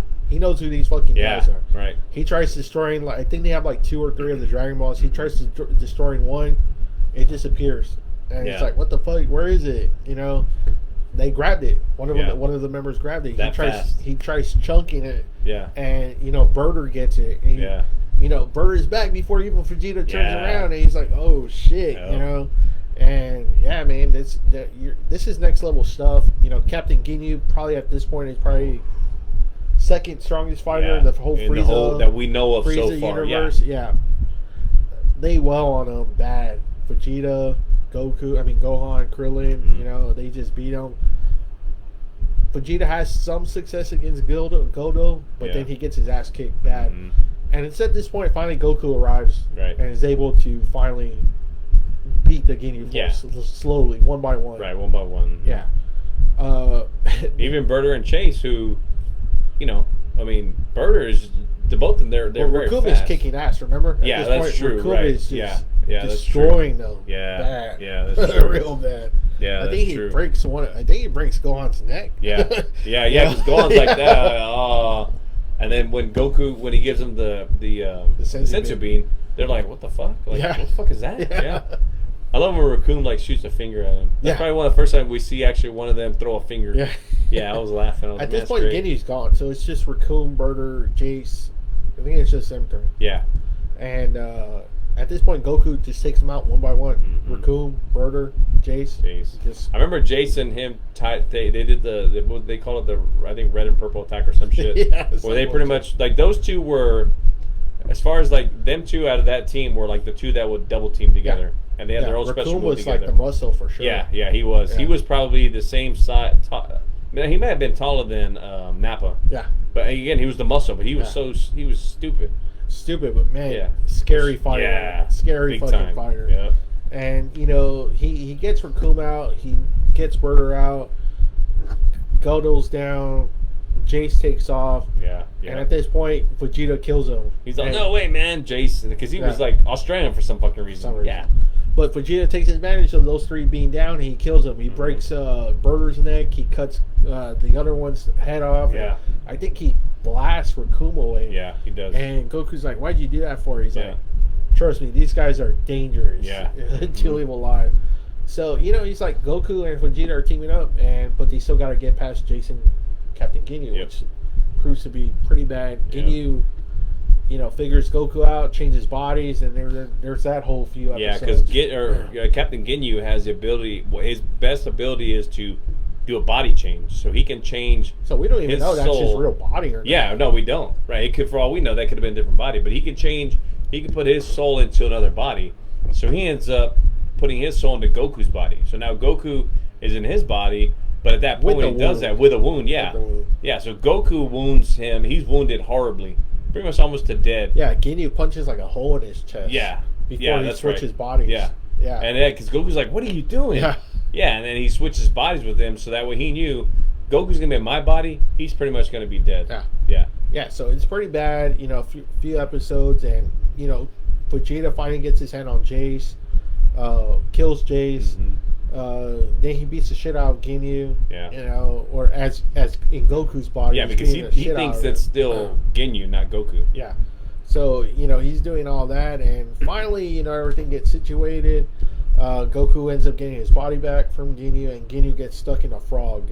Yeah, because how did that go again? He was trying to change bodies with someone, and then they threw a frog in the middle, and that's how they switched. Yeah. So somehow he changed his bodies back with Goku, right? But Goku's all broken, with Vegeta because he's gonna go into Vegeta's body. That's right. That's why he changes back. Yeah, that's right. And he's about to get Vegeta when Goku has enough. He grabs the frog, and throws the frog in the air. Yeah, and they switch bodies. Yeah. So now Captain Ginyu, who's the strongest fighter next to Frieza, is in a damn frog's body. Yeah. Yeah, so that's it. So threat's over. He can't, because he needs vocals to do the technique. Right, he can't change back. He can't turn it now with the frog. So now we can kind of get more filler episodes. You know, Piccolo's back. He's strong. Right. You know, he fuses with another Namek. Yeah. You know, Frieza finally joins in the game. And, man, it's just one after another. Right. Piccolo goes out. He's able to equal his first form. At this time, Goku, they put him into a healing chamber. Which is going to take like a number of fucking episodes. Right. He's pretty much in a water tank healing inside there. It's like saying DNA. I forgot what that they put inside there. Yeah, with the healing fucking thing. Mm-hmm. Piccolo fights Frieza. He's doing really well until Frieza changes to another form, and he overwhelms Piccolo. Yeah. Then he changes to this form, which is his 1% form, and he just starts wailing. He changes there because he doesn't stay in that alien form for very long. No, the second form, because this is his natural first form. Lay him down. He's a pain in the ass. So that's his first natural form right here. You know, when we meet him, that's who we meet, and he's kicking ass. Yeah. And he doesn't switch to that form, I think, until, if I'm not mistaken, it's not until Vegeta. Yeah. No, is it Vegeta? He's already changing by that point. Yeah, matter of fact, I don't think he changed into that form until maybe Goku. Cause remember, he's no, Vegeta. Was it Vegeta first? Okay, all right. Yeah, because Vegeta thinks he's a Super Saiyan. Oh, that's right. Yeah, he feels like super strong. Yeah. That's until he goes up against him, and he's like, realizes he ain't shit. No. Yeah. So Frieza's just wailing on him. Goku again makes his dramatic comeback. Right. They're pretty equal. They start each powering up. At this point, he kills Vegeta. He shoots him, kills him, and he's dead. And Vegeta's dead. So Vegeta's dead. Shit. Yeah, and you know, of course, Goku's like, "Why'd you have to do that?" And Vegeta, this is where Vegeta has this like moment where he's crying and he's and he's sad, and he's like, "No, you have to kill him. Don't don't be a pussy. Kill him, because you know what? He didn't care about us. He forced us to do the things that we did. We didn't want to do it as Saiyans." He forced us to do all that shit, basically. You know, I'm the way I am today because of this motherfucker here. So kill him. You know, kill him for me. You know? Yeah, it's funny though, since Frieza does like Vegeta. Yeah, and he does. Tries to just he tries to tell him like, good, come pledge your allegiance, you can join me. Yeah, you can join me again. Right. You know? So he was like, he still cares about the dude. Right. Mm-hmm. You know, him and Goku are going at it. You know, pretty good. Goku, he's never fought anyone that's even come close to that kind of power. Mm-hmm. Frieza has. You know, he's like, oh shit, you know, I got to do something. Right. You know, he kills Krillin. Yeah. You know, and during this time, before he kills Krillin, that time, remember, what's his name there? The little Namekian. Oh, Dende. Dende, yeah. So Dende's healing everybody. If Frieza sees that, he's like, I got to get rid of this motherfucker. He keeps healing him. So he throws a ki blast, from his finger, goes through all the fighters except for, and it fucking kills Dende. Yeah. Yeah, because he's the healer, and they're like, what the fuck? Yeah. But it wasn't until, to your point, he sees Frieza die. I mean, he sees Krillin die. Yeah. Yeah, and this right time in front of him. This time it really sets off Goku. Yeah, he blows it. Somehow he blows Krillin up. Yeah, he picks him up. Out. Yeah, and then you just hear Krillin go, God, and boom. Yeah, his fucking body gets bigger. One of the hardcore ones is when he's in the second form. And he picks up Krillin with his fucking horn. Oh man, he's all like that, like pretty much like a bull, like picking him up, right through Krillin's chest, just fucking like fucking killing the shit out of him. Yeah, that was hardcore. Man. So this pisses off Goku bad. And finally, we see the Super Saiyan look. Yes, man, we see the blonde look, the howl, everything. Yes, and he just starts wailing on Frieza bad. Right. Frieza eventually goes to his, I guess, all the way his, 100%. Yeah, 100% form, which he looks the same as this, but he's a little bit more bulkier. He's buffer, right? By this point, the fucking planet is just like already almost gonna self-destruct. Because basically, Frieza tells him the planet has 5 minutes to live. Basically, right? In 5 minutes, the fucking planet's gonna explode. I win. You're gonna die. Yeah, I'm not, because I can breathe in space. I can breathe. Yeah, I can survive the explosion. Right. And space. Right. So at this point, they make a wish because. So Frieza had got the Dragon Balls. He's trying to make a wish, but the dragon on Namek is different from the dragon on Earth. The dragon on Earth, you can make the wish in regular English or whatever the fuck it was, but for Namek, you have to make the wish in Namekian. Mm-hmm. So when he's basically forcing Dende to be like, motherfucker, tell him what I want to say, Dende doesn't. He doesn't do it exactly. Basically, Goku tells him, like, no, you're going to, you wish it. I want everybody off this planet except for me and Frieza. Because he didn't want, he's like, I don't need them here to die. If anybody's going to die, I'm going to die. Yeah. So everybody gets wished off of Namek, and Frieza and him are the only ones left on the planet with 5 minutes for the planet to explode, basically. Which is, a long time for, the speed that they have. Yeah. I mean. So, it's interesting. Again, another thing I read, and again, it makes sense. Maybe we're watching it in slow motion. Yeah. Right? No, we are. Yeah, we are. We have to be. For 5 minutes, that's probably like an eternity. I know. How many episodes was that? Like it was like almost like 10, 12 episodes. Right. On a 5 minute fucking thing. Yeah. And they're going at it. This is brutal. Goku finally gets him. Again, Goku tries to let him live. Yes. Turns his back on him. Frieza tries blasting him. Goku. He's like, "You him fool!" right and shoots him and kills him. Well, it looks like he's dead. You would think he's dead. And planet explodes. And we don't know what happens to Goku. Yeah, we don't know because the planet explodes. We're like, well, fuck, Goku died again. Shit. Yeah. And so we get like what, a whole kind of like few more filler episodes again. Yeah. It's come to find out that Vegeta ends up dating Bulma, who was Goku's friend when they first met in Dragon Ball. They get together. Yeah. So this kind of leads into the whole Trunks saga. Let me ask you this real quick. Do you think? Because remember, Bulma always kept saying, "I want to wish for a boyfriend. I want to wish for a boyfriend." Right?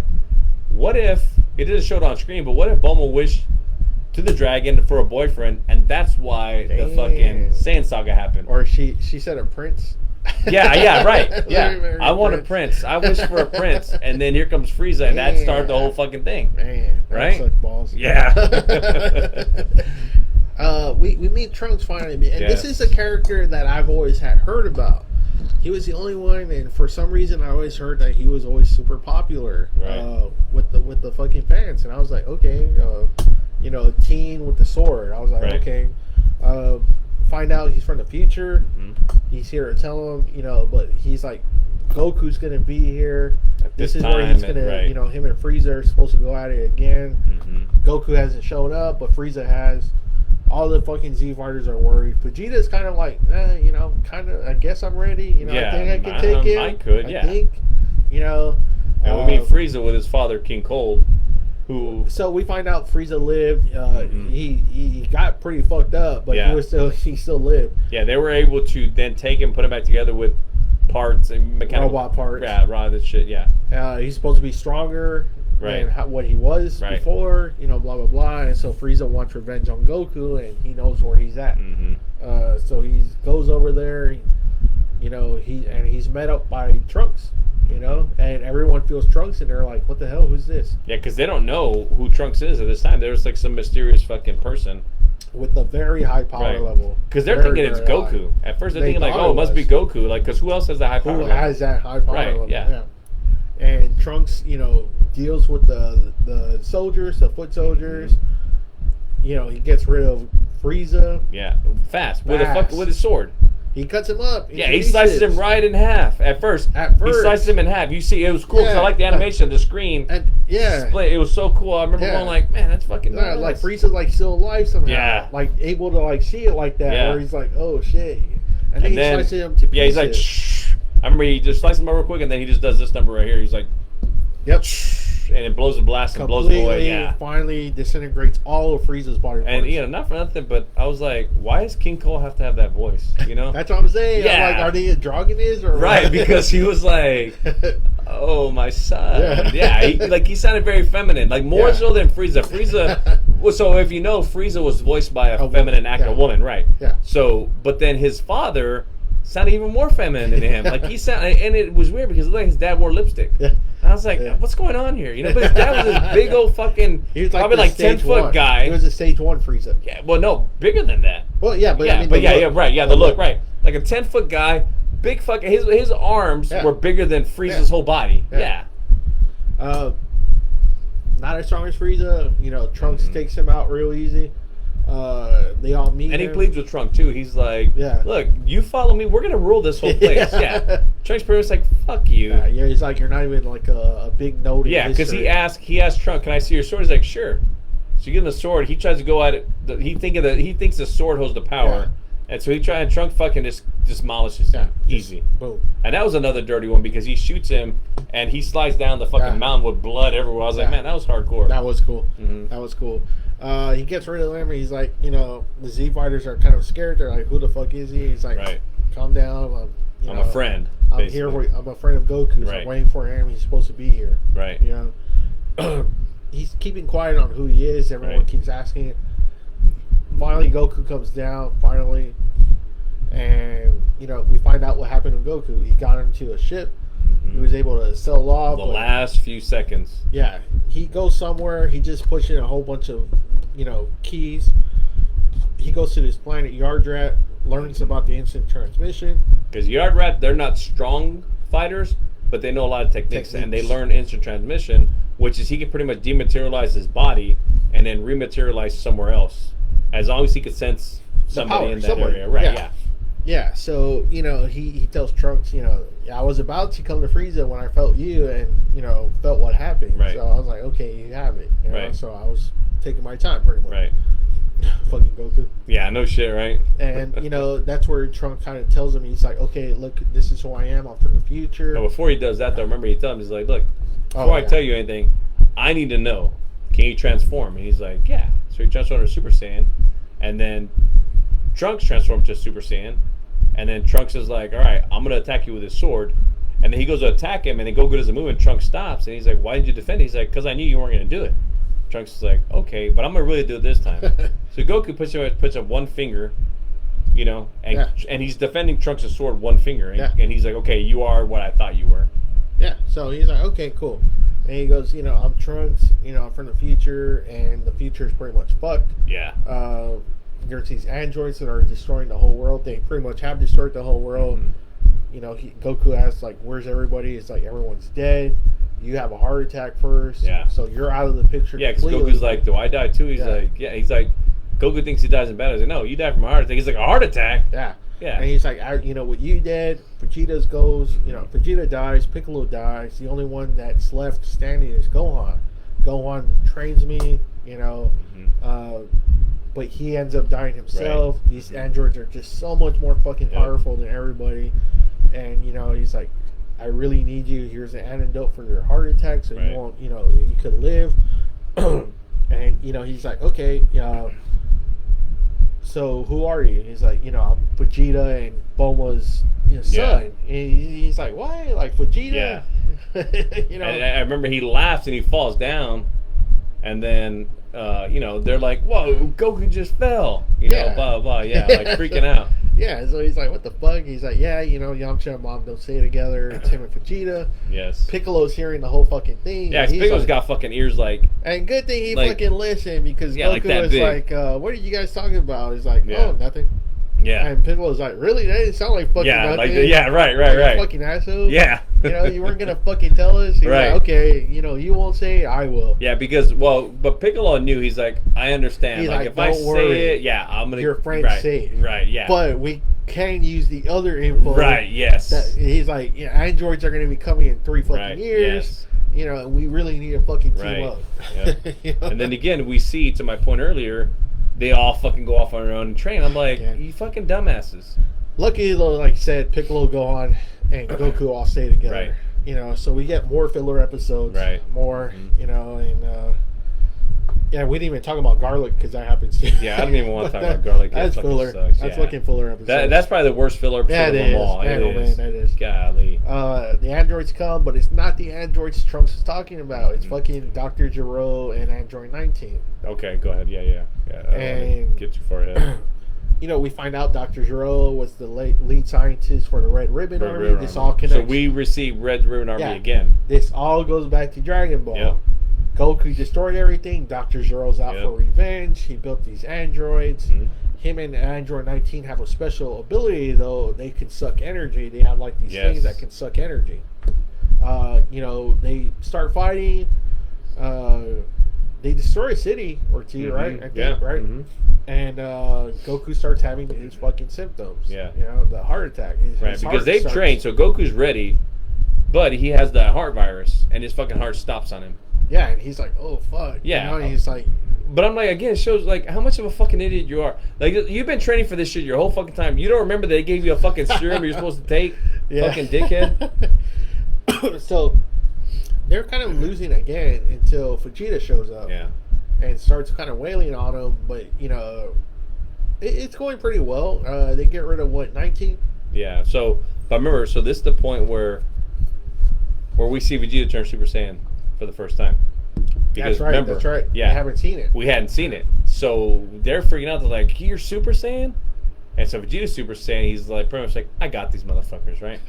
And so he starts wailing on 19, who's this big fat, almost like a, I don't know. I don't know why he built him that way. Yeah, I don't know. Yeah, he's you know, I mean, again, it's a Japanese cartoon, so I mean, he builds him like a Japanese big kind of a fat guy, right? Yeah, yeah. But of course he's strong, and he's an android, so he's a robot. So he starts wailing on Vegeta, and he ends up grabbing Vegeta because Vegeta's kicking his ass. So he grabs Vegeta's arms like this, and he's pretty much sucking out Vegeta's energy the whole time. Until Vegeta finally puts his feet against his chest. Imagine holding like this. Vegeta's pushing on his chest, and he pushes so hard that he rips his fucking arms off. Yeah. At that point, the android is like, fuck. The android tries to run out of the hole they're in, and Vegeta fucking kills him, knocks his fucking head off, and goes rolling. Yeah. And at that point, Dr. Gero is like, who is the other android, is like, I gotta get the fuck out of here. I gotta get the fuck out of here. So he takes off. I gotta awaken my other fucking Yeah, my other ones. So Gero takes off, and Vegeta is like, hey, Baldy, give me one of those Senzu Beans. And Trunks is back. Yeah, too. right. And that's when he tells them that these aren't the fucking androids. Right, he's like, these aren't the androids that I faced in my timeline. Right. Yeah. So he's like, oh shit, everything's changed. Yeah. So yeah. he gets the Senzu Bean, eats it, because Vegeta was bluffing basically to the androids. Yeah, he didn't want them to see that he was losing power. Yeah. Because he knew that they would have fucking killed him. Gero eventually reaches the party. He eludes them enough. He reaches his fucking his lab. lair. Mm-hmm. He awakens 17 and 18. Trunks is like, oh shit, these are the two. These are the ones. But they're a lot different. They're not aggressive like he says they were in the future. Right. They end up killing Gero. You know, fuck you, fuck your plan. Right. You know, we're gonna do our own thing. Yeah. They try fighting them. Android 17 and 18 are overwhelming. Well, Android and 17 and 18. Remember, they open up Android 16's box. 16, and they release Trunks him. is like, who the fuck is Yeah, this? he's like, I don't know who the fuck 16 is. Yeah. And he's like, you know, Gero and 19 were fucking you. Right. There's this other that guy, android. I would equate him to probably like an android version of maybe Raccoon. Yeah. Right. He's like, who the fuck is this guy now? But 16 is really soft spoken. Yeah. He doesn't. Apparently, he wasn't finished. Right. Remember? He wasn't. Yeah. Right. So, but 16's main objective was to find and kill Goku. That was the only objective. He didn't give a shit about fighting anybody else but Goku. That was it. Yeah. 17 and 18, they fight them. They're just overwhelmed. The Z fighters completely just bad, real bad. But they don't kill him. They just kind of like leave. Right. They're all humiliated. Vegeta is like, man, you know, I finally turned Super Saiyan. I thought I was the strongest, and I still got my fucking ass kicked. You know, Piccolo. Where 18 fucking breaks Vegeta's arm. Breaks his arm. It kicks him right here. His fucking arm is broken.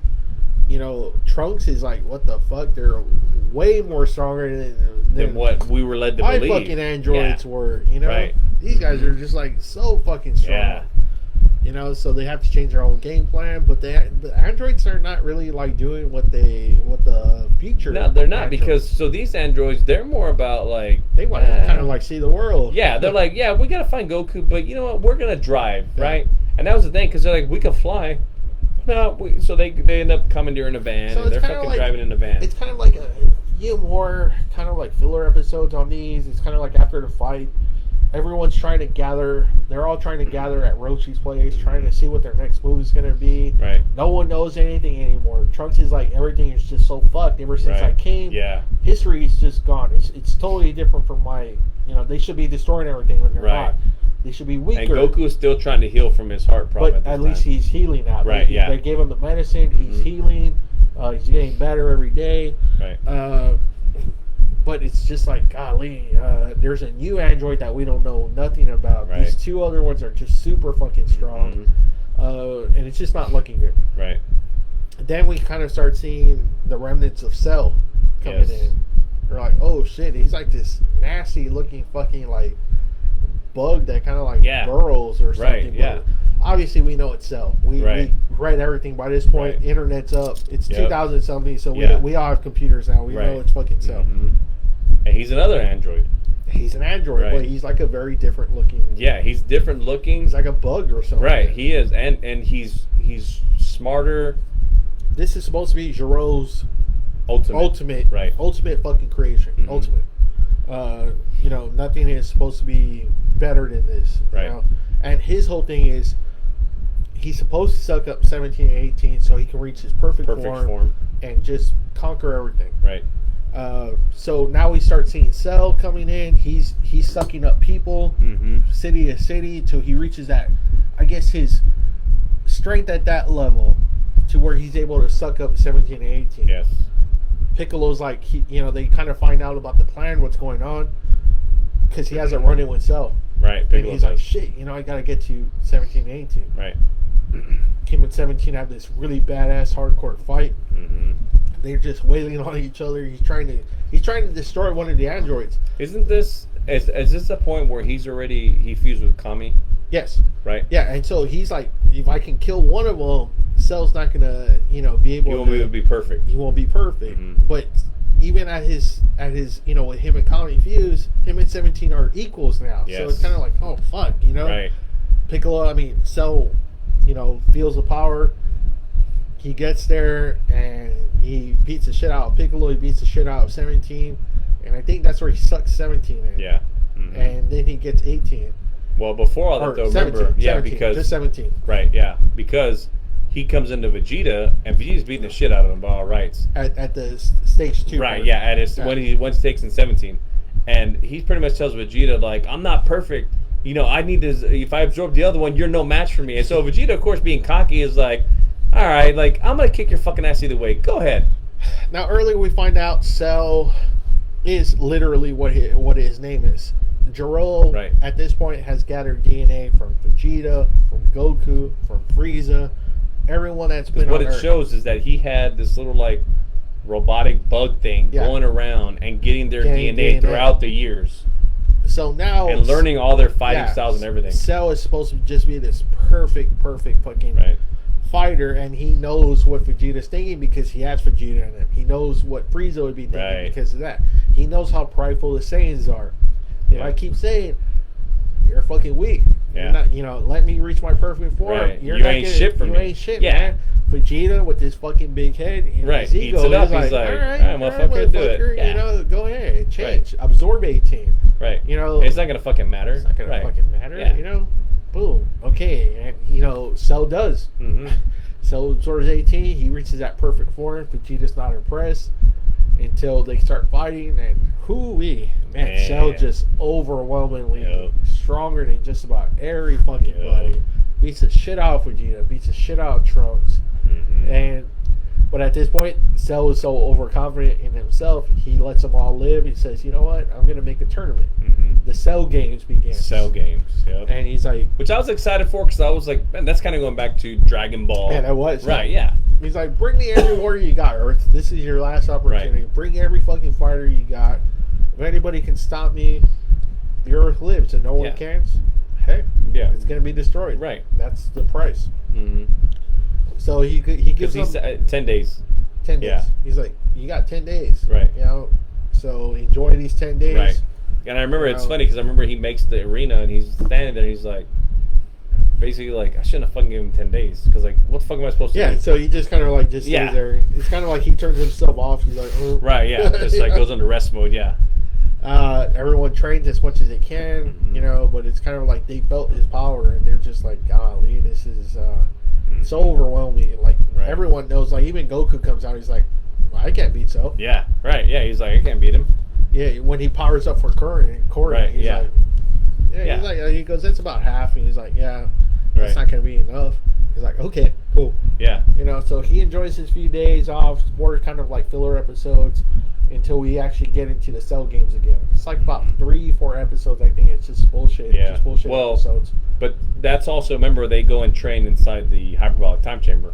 But still, it's kind of like it's just like filler because they have like the mercenary towel. Yes, all that bullshit. Yeah, it's still some. But they're training. So Goku, Vegeta, and Goku's like, no, I'm not going to train anymore. Yeah, Remember I know. he Yeah, tells pretty Vegeta, much. he's like, yeah. I'm not going to train anymore. There's Right. nothing. I'm just beating up my body. And Right, I'm yeah. not going to train. Mm-hmm. So him and Vegeta and Trunks are like, all right, well, fuck, okay. Yeah, but they go into the hyperbolic time chamber, which, for those that know, you can spend one actual Earth day in that chamber. It gives you the the time of a whole year. So they're able to get 1 year's training in one actual day. So they take that opportunity during the Cell grace period to go in there and power up more. Yeah, so it finally gets to the point. The 10 days are over, and this is kind of where we first meet, or somewhere along the way, this is where we meet Hercule, Mr. Yeah. Satan. Oh man, this guy right here, man, Hercule. And he's supposed to be like the Earth's greatest champion, according to him. or the martial artist, top martial artist in the world, at least. Mm-hmm. And in the American version, it's Hercule, but in everything else, it's Mr. Satan. Yeah, Mr. Satan. Yeah. Because then I think in the American version they end up calling him Hercule Satan. Oh, okay. Yeah, but I mean, of course, in the Japanese version it's Mr. Satan. So all that happens, Hercule enters first. He punches him. Man, So doesn't even feel anything. He just swats him away. Yeah, and everyone's he flies shocked. towards a mountain. Everyone's shocked. They're like, oh fuck, we're all gonna die. Yeah, because Hercule shows up with his entourage basically and a cameraman, and they're like, all right, he's gonna take care of it, and they're broadcasting it to the entire world to say, all right, Earth's greatest hero is gonna take care of this monster. But I think at that point, like, something happened. I think the camera feed loses when Hercule gets swatted out to the fucking mountain. It's some bullshit happens. Yeah. So everyone's kind of like scared. They're shitless. They're like, oh fuck, Hercule's done. Done. Goku. All the Z fighters come, and I think it's Goku, right? Right off the bat, it's Goku. Yeah. Right off the bat. Right. And Yeah. Cell's like fucking excited. He's like, all right, I'm gonna. Mm-hmm. They go at it. They have a pretty good fight, but he knows Cell's holding back. Goku's holding back. They each kind of power up. Right. And Goku just like eliminates himself. He's like, yeah. Yeah, he's like, no, I can't beat you. I can't beat beat you. you. Yeah, I'm not gonna be able to beat you. So pretty much, I'm done. Right? Yeah. And Cell's like, no, you can't fucking quit. Right. Like you can't that, quit in the middle of the fight. Yeah. Yeah. So he's fucking pissed. He's disappointed. Yeah. He's like, Gohan will fight you. Yeah. He's like, I got somebody who's stronger that's gonna be able to give you a better challenge. He's like, a child. Yeah. Like, you're gonna make me fight a child. And everybody too is kind of like, yeah. All the Z fighters are like, what the fuck's wrong with you? You're putting your son out there. You couldn't even beat this fucking monster, and you've been the one that beating everybody. Yeah. He's like, you're gonna put Gohan. Gohan doesn't have that fighting spirit. Right. Like you do. Yeah. Yeah. So I mean, it's looking stupid. It's looking ridiculous. Gohan's getting his fucking ass kicked all over the place, real bad. And I think that's when Cell spawns the Cell Juniors. The Cell Juniors, yeah. Right? They all start fighting, and they're almost as strong as Cell. Yeah, is. yeah. Because they're giving all the fucking Z fighters. I mean, all they can take. The Z fighters, even Goku can't fucking fend off these guys. No. Yeah. No. And it's like what until 16 comes and tries to. Yeah. He tries to go help out. Yeah. And Cell pretty much cuts off his fucking head. And then that's when he tells Gohan, the whole story. Yeah. It's in you. Just right. let it out. Yeah, yeah. Because so Sinxie's head gets knocked off close to Hercule, and Hercule is the biggest fucking joke. Like, he's funny. So his head is near where he is, and Hercule sees it. He's like, oh. And well, Sinxie sees an android. Even though his head's decapitated, he can still talk. Yeah. So he tells them, hey, you're supposed to be Earth's greatest hero. Just take me close enough to the battlefield. I need to talk to Gohan. So Hercule runs up, tosses the head over near Gohan, and he gives Gohan this whole speech about, you have it in you. Just let it out. You have it within you to be able to be greater, to beat this monster. And then at that point, Cell is paying attention to what's going on. Then he hears him, and he turns around and pretty much like, shut the fuck up, and steps on his head and crushes his head with all the juices flying out and stuff. And somehow that sets off Gohan real bad. And he finally ascends to the Super Saiyan 2. Super Saiyan 2, yep. And that's where he just wells on the Cell Juniors, destroys him, and just beats the shit out of Cell. Beats the fuck, yeah. Beats it so bad that he regurgitates 17. Yes. And 18. 18. No, 18 only. 18 only. Because he's in that second that's right. form. Yeah.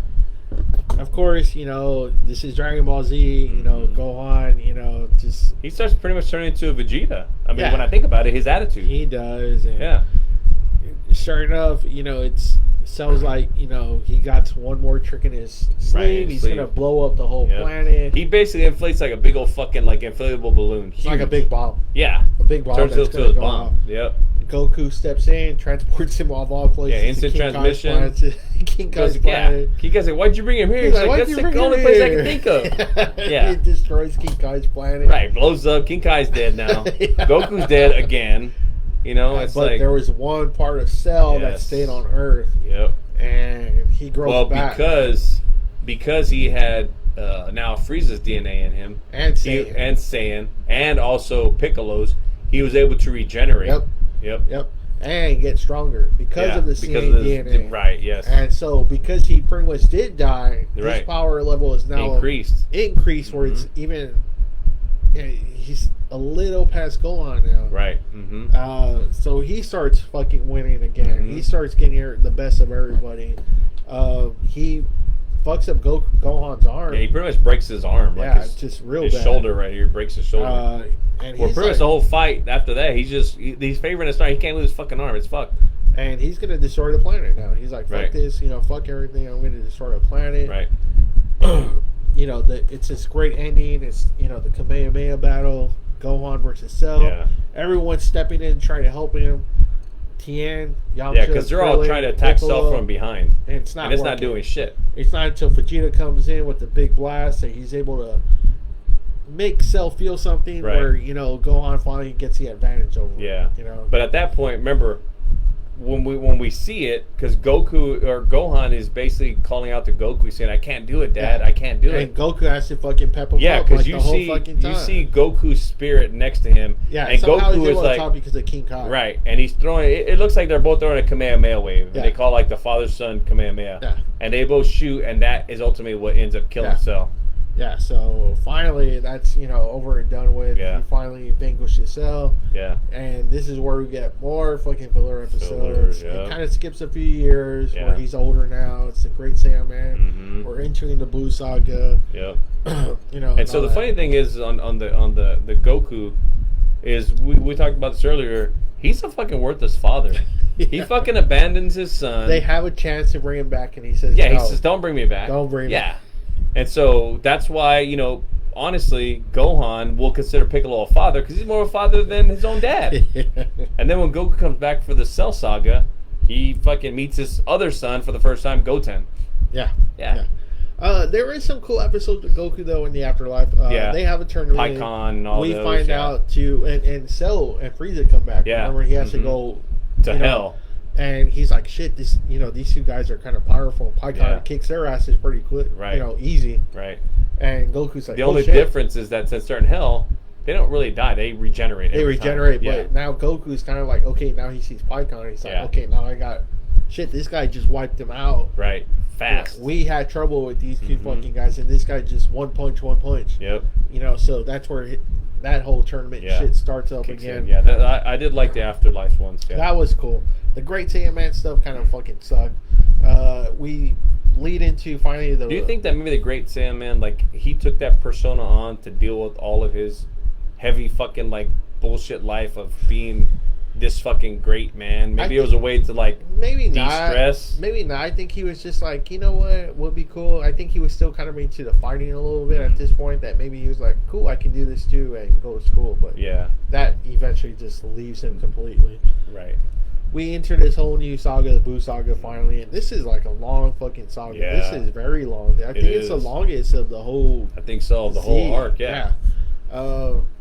we get so many arcs. We get this one, we get the tournament arc, we get the Majin Vegeta arc. Man, it's just so much stuff. It is a lot. How did you feel about this whole saga compared to like the other ones? Because I mean, it's a lot. Yeah, it's a lot. And, it wasn't bad, but ultimately, I really think they should have ended it with Frieza. I think so too. The Cell stuff was cool. It was cool, but I think they should have put Frieza as the last bad guy, because when we look at this, I think you and I have talked about this before.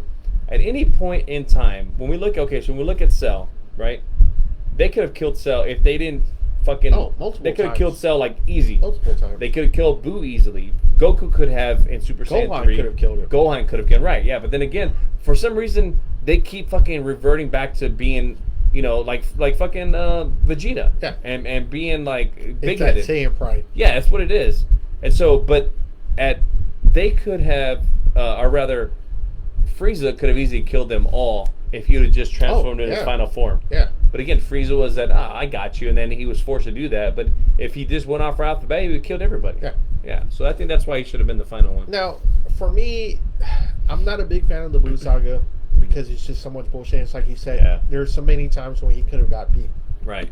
But obviously, my favorite part, and probably a good Manny from what I've read and seen over the years, is the Majin Vegeta part. Yeah. It's like about 12 episodes, 10, 12 episodes, and it's just... That's when we see another great battle between him and Goku. Vegeta pretty much is like, he wants to have one more real battle, because Goku's still in heaven. He gets some time on Earth, but this is like... One day. Vegeta's like, man, this is going to be the only time I really get to go up and see where I'm at. Mm-hmm. He gives himself into Baba D, the wizard. He says, you know, make me Majin. Right. You know, and I'll fucking obey. get you. Yeah. Right. He does. He turns to the dark side again. Blows up. He kills a lot of people. Yeah. There's a part where he's at the stadium, and because he's trying to get Goku to fight him. Goku's like, no, I'm not going to fight you. Yeah. And he's like, will this help? And he fucking shoots out a ki blast and kills like a quarter of the fucking stadium. Yeah. And it was like, holy shit, we haven't seen this kind of Vegeta since like the Saiyan. Since the Saiyan saga. Yeah. Yeah, man, it's brutal. It's brutal stuff, and you know him and Goku are going at it, and we think this is Goku at his full strength. Right. Yes. But man, he's overwhelming Goku pretty good. It kind of showed, I guess. I don't know. Maybe Goku was holding back still because he's like we know he was. Well, not just the three, but maybe even still holding back. Not wanting to go full force against Vegeta. Yeah, and I think maybe Goku at that point sensed like, look, I got to give him this W, because if I don't, he's never going to fucking live this shit down. You know, he's always going to hold this. But man, it's a brutal battle. It's a really great battle. It's a really great animation battle. And man, he's just he wins. He gets a win. Vegeta gets a W. It's a great part though, you know, and it's moving though because it's kind of like, okay, Vegeta was strong enough to overcome Bobby D, so where he wasn't a slave to him. Right. You know, and then, you know, there's that great part where he's telling Goku, he's like, you know, I wanted to be like this again. I wanted to be like Prince Vegeta again, you know, instead of, you know, I landed here and I got married and I had a kid. Right, yeah. I even started liking my family. I liked what I had, And I was like, oh, I can't be like this. Right. I'm a fucking Saiyan prince, you know, I'm the prince of all the Saiyans, you know. He's like, okay, I'm done with Goku. I can maybe end Buu. He tries fighting Buu, you know, he's telling Piccolo, you know, I'm probably going to die. Am I going to see, you know, Kakarot in the afterlife? Piccolo's like, no, you've killed so many people. Yeah, you're not going to hell. You're going to hell, yeah. You're going to hell, and you're not going to have a body like Goku does. Yeah. And Vegeta's kind of like, fuck, you know, like, well, that sucks, you know, but he's like, okay. And, you know, he gives Trunks a hug. That was a pretty cool moment. Yeah, that was a great moment. You know, he brings Trunks in, and then he knocks him out. Yeah. And he tries self-destructing, you know, with Buu, and he thinks that's going to be enough, and it doesn't. And that's it. Kind of sucks. I was kind of like, damn, you know, like, man, he thought that was going to be enough, and fucking Buu still lived. Yeah, because Buu, he's pretty much made of like gel. You know, this is the Buu that he self-destructed. Weird against. shit. Like, yeah, it's we're like almost like goop. He's like a magical being that is somehow creative. Like, it's like super, super fucking strong. Right. And so when he blew up, it's like thinking about like Jello. He blew up, but then he was able to just pull that back together and be back to Buu. Now, the episode's gone, so Vegeta's dead. Goku comes out. We get introduced to Super Saiyan 3. We kind of find out what Buu is. In a way, we find out that Buu is this being that was created to destroy the Kais. He starts off as a little fighter, and he tries to destroy almost like the whole universe. He kills his maker.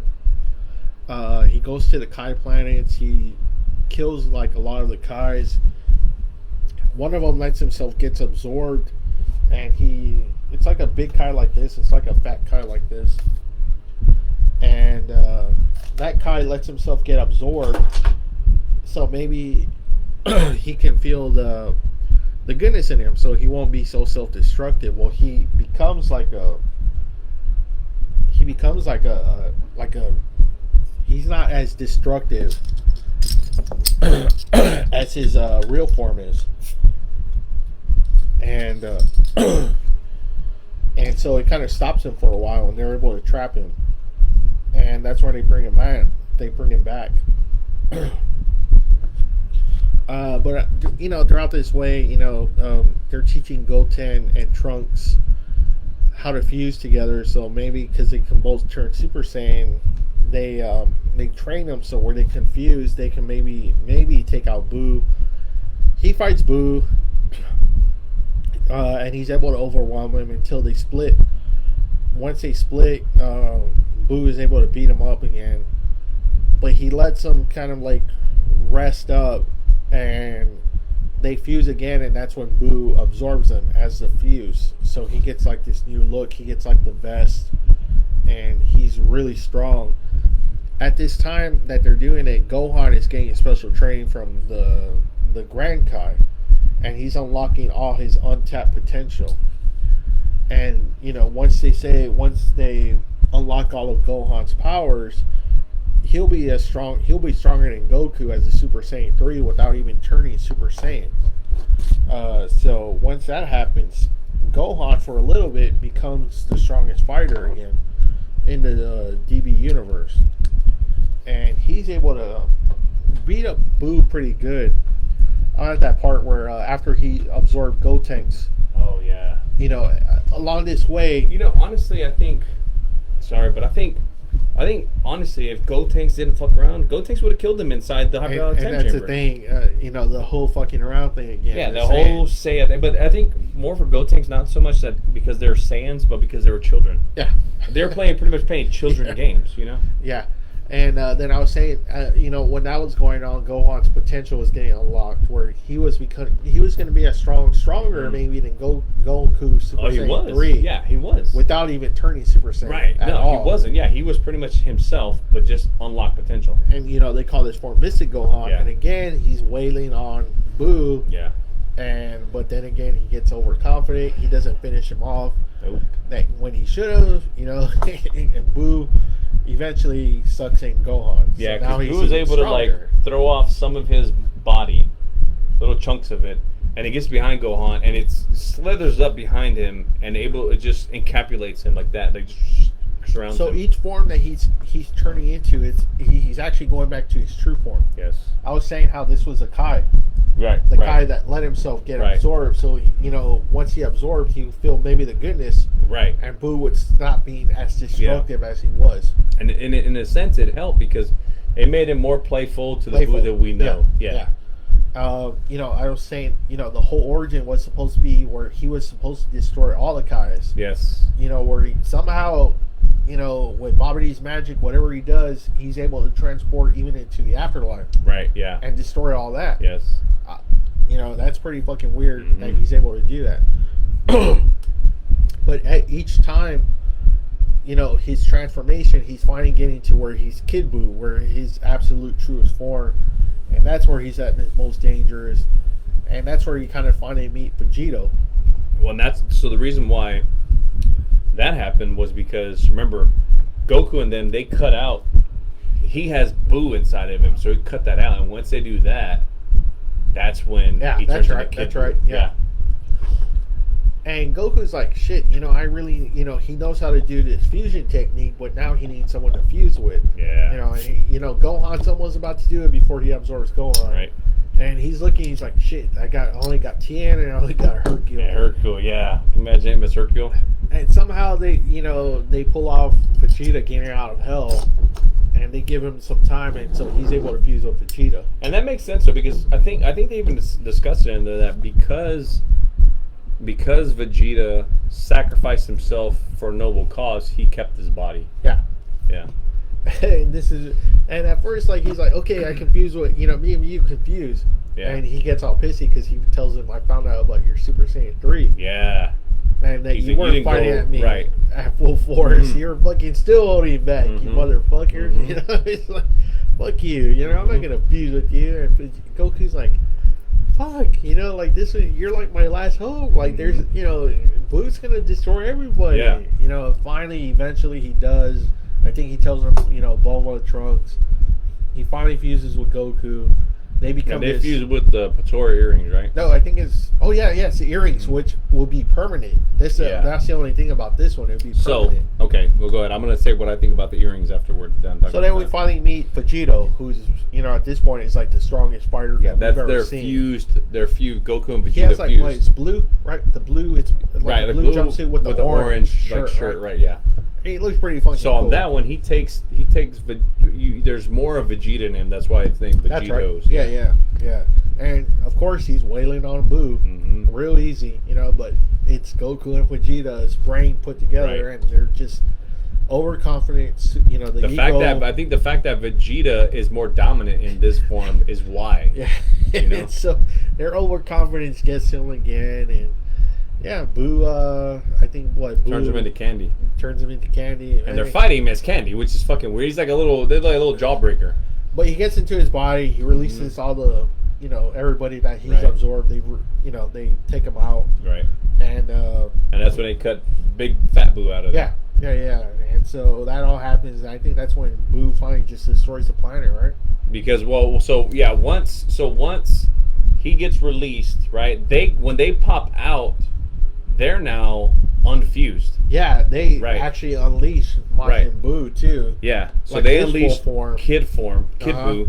But when they come out, because they were fused going in, they come out separate. Yeah. Right? So then, at that point, pretty much Buu blows up the fucking planet. And he kills everyone. This is like the first time that the villains actually kind of like won again. It was like, holy shit, the whole planet fucking got destroyed. But Goku got him out. Him and Vegeta. Yeah, him and Vegeta go to the Kai planet. The Kai planet. Right. That's right. Yeah. Where do you have this? So because Boo blows up the planet, it takes a while for Boo to pull back together and reform. And so now Boo is trying to look for them everywhere. So he's going to fucking Afterlife. Yes. He's going everywhere. He fucking goes off to see Pycon and all those guys. I mean, and by all rights, he's about to blow that fucking planet up before Goku and them raise their power enough to where he senses it, and he automatically goes to where they are and ends up on the Kai planet. Yeah, man, that's where you get a big battle. But I don't think they fuse again. I think he beats the shit out of both of them. And they're like, man, he's gonna fucking win. He's gonna fucking, I'm already dead. Right. What happens Vegeta, now? He starts gathering the spirit bomb. So he starts working on a spirit bomb, which is a technique he learned from King Kai. So the spirit bomb is getting all the energy from any life form. Which I think now they had already wished the Earth back. Yeah, at that point, because they wished the Earth back so that way, and then he started the spirit bomb. But the thing is, they're like, Vegeta is trying to channel and talk to them, but Vegeta, of course, is a dick. So when he's telling them, he's like, "Put your hands up." They're like, "What the fuck are we gonna listen to this asshole for?" And then Goku tries, and he has a little bit more success, but still not enough. And it takes Hercule. Yeah, once they hear the champion, once they hear someone that they actually know, someone that's brave enough, they're like, "Oh, it's Hercule!" So everyone fucking raises up their hands. Yeah. And when they raise their hand, it releases their energy. Yeah. Just a little bit, not too much where it's like it makes them pretty much like sleepy. Yeah. So he's got enough energy now. Vegeta's taking a pounding by this point because he's trying to hold off Boo as long as he can. Goku finally has it. It overwhelms Boo. Boo tries to shoot him, but it's not working. And he finally gets rid of him. And he tells Boo as he's throwing it, he's like, "I hope you come back as basically like as a better person." Yeah, someone. Yeah. And so that's actually, you can say that Hercule did actually save the day on that one. I would say, because Hercule always takes credit for fucking saving the day, but I'm like, you didn't. But in this one, I can say he did. If it wasn't for him. Which then after they actually become really good friends, and Hercule actually does take a lot of credit, but he gives him the money. Yeah, he does. So, Yeah, so he makes because Gohan is dating his daughter by this point. Yeah, and he makes sure Goku and Chi-Chi are okay too. Yes, right, it's taken care of for sure. So after that, they have it's a few years or something, I think. Tournament's back, and there's this mysterious new fighter named Oob. And Goku knows right away who it is. And they fight, and he's just super fucking strong, but he doesn't know how to control his abilities. Goku's like, I can classic teach you. Goku. I can teach you, and they both fucking take off. Yeah, classic Goku is like, all right, I'll see y'all later. I'm going to train this guy. They're like, man, what the fuck? And that's the way it kind of ends. Yeah, that's the way Z ends. Yeah, it kind of ends with Goku taking his kid so he can train him so he can be the next protector of the Earth, right? In case Goku, Because Gohan, by this point, Goku already knows Gohan's not going to be that guy anymore. Right. But again, I blame Goku for that. I'm like, if you just fucking trained your son, you asshole, he would have been, So, in Z, we got... It really developed. We get a lot more filler episodes. That's kind of the frustrating part about Z. It's a lot of fucking fillers, but it's a lot of good, a lot of good stuff. We get Vegeta, we get Frieza, we get Cell, we get Boo, we get them watching Vegeta. Yeah. We get a lot of cool stuff in Z, and you can see why it was really popular around the world at this point. At that time, yeah. I mean, around the world, around Mexico, the entire world, South America, everywhere. Japan, yeah. So one thing I want to talk about when we talked about the Patora earrings, they were supposed to be permanent, but you know what? I think maybe they're only permanent for the Kais, not anybody else. Because we never see that. But I know. But twice they've used the earrings and the fusion didn't stay. Ah, okay. So maybe it's only from the Kais that it's a permanent thing, and the Kais don't know that. They just think it's permanent because they've had it that way. But see, when the old Kai got it, he worked with like a witch. Yeah, that's what I'm saying. Well, but because he's a Kaido, right? Yeah, he's a Kai, right? Maybe. Yeah, that's why. Yeah. Could be. I mean, I don't know. I'm just speculating, right? Yeah, I mean, it's weird because we really don't see the earrings anymore. We do though. Remember, we see him with in Super. Okay. With the Kefla. That's right. Yeah. Yes. Right. Yeah. So it's like a few years. Well, no. I think it's actually 1 year. When Z ends and then they start up GT. Yeah. I think. Now GT has nothing to do with the creator. I think they were just at this point. I think they were just trying to. Because it was still hot. It was still hot. I think Akira Toriyama wanted to take a hiatus. Yeah, and so they were like, "Well, we still got to do something." Yeah, let's go. I mean, we're hot. Let's keep making. So they make 64 episodes. I like GT. Yeah, same. Now, some of the designs though are kind of like Vegeta's new design sucks. Oh yeah, I hate his fucking mustache, his fucking buzz cut, his flat top. The suit they get Trunks in, that's weird. Oh, I know. I didn't care for the music. I'll tell you that much. Like I thought the music sucked.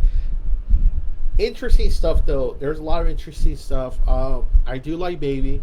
Yeah. I do like how it was the Tuffle DNA that was created. I do like the golden ape that he's in when he sucks Vegeta. Which is pretty much like a Super Saiyan ape, basically. That was pretty fucking cool. I did like that a lot. I think the story was cool. There were just certain aspects that sucked. Like the writing was pretty good. It's some of the drawings, the music fucking blew. Yeah, it's kind of weird. I did like how they bought some, like when the guys from Hell came up. Yeah, that was kind of cool. Yeah, that was. We saw Nappa. Yeah. And Vegeta tries to tell him to go away. Yes, But Nappa's so pissed off that he killed him, and Vegeta kills him again. Yeah. The 17, that was kind of interesting. Yeah, that was. The 17 from Hell and the 17 here merged together. Right, yes. That was kind of an interesting saga. The Dragons, though, is the one I would really like. Yes. I thought that was a really cool idea. It was a cool idea, yeah. It was like where they had abused the Dragon Ball so much. You used too many wishes on the Dragon Balls. And powerful wishes, too. Right, powerful, right. That each ball turned into a dragon. Right, yeah. That was kind of really cool. Right. I did like that, how they kind of had to fight a dragon. Yeah, a dragon. Each dragon from the ball. Until you got to the ultimate dragon. The ultimate one I thought was pretty cool. Yeah. I thought that was he pretty much had all the Dragon Balls on his chest. He absorbed the other ones where he became super strong. Right. I like that a lot. Shenron. No. I forget his name. I hate that too. Yeah, I know. Yeah. But I thought it was actually really cool. That was to be the last villain. That'd be pretty damn cool that it was the dragon that was ended up being the last kind of like villain. And then we get that really cool. Well, we already see Goku is able to transform into Super Saiyan 4, which me and Jack are huge fans of the design. We love the design of Super Saiyan 4. I don't think he's ever going to go to it again. It'd be something if he did in Super. I don't think he's ever going to do it, though. I don't think he's going to bring that look back. No. I thought it was a cool look. It's kind of like the best of both worlds. It's like them being ape. You know, they have like ape hair. Their hair is longer. They look more brutal. I think it's a really cool look. For some reason, they never let Vegeta go Super Saiyan 3, and he can't turn Super Saiyan 4 for whatever reason. So, Bulma has to build this fucking machine, this special machine, and that's the only way Vegeta can go Super Saiyan 4. It's like that kind of blows. Blood Wave or some shit. Yeah, that kind of sucks ass. I wish they could have given him that ability at least. We see them, merge together and they become Gogeta, and man, that design's super cool. Yeah. They're able to overwhelm the dragon, but again, the overconfidence comes again. They have the ability to destroy him. They don't. The fusion wears off, and the dragon kicks their asses all over again. Mm-hmm. They eventually do another. They kind of do it lazy again. They kind of go the Boo way. The Spirit Bomb. That's how they end up killing the dragon. And Omega Shenron. Sorry. Omega Shenron. Okay. That's the name, yeah. And they eventually beat him, with the Spirit Bomb. Mm-hmm. And, the dragon says that they can't do any more wishes. That's it. Yeah. No more. He brings everyone back one more time. Mm-hmm. And then Goku kind of like... It goes away. He pretty much takes off with the dragon. And Vegeta knows that's actually going to be the last time. And he tells him, Pan, hold on to that shirt because your grandpa's not coming back this time. It ends with the tournament, like many years into the future. Pan's a grandma already. It's like the descendant of Vegeta and Goku. They're fighting.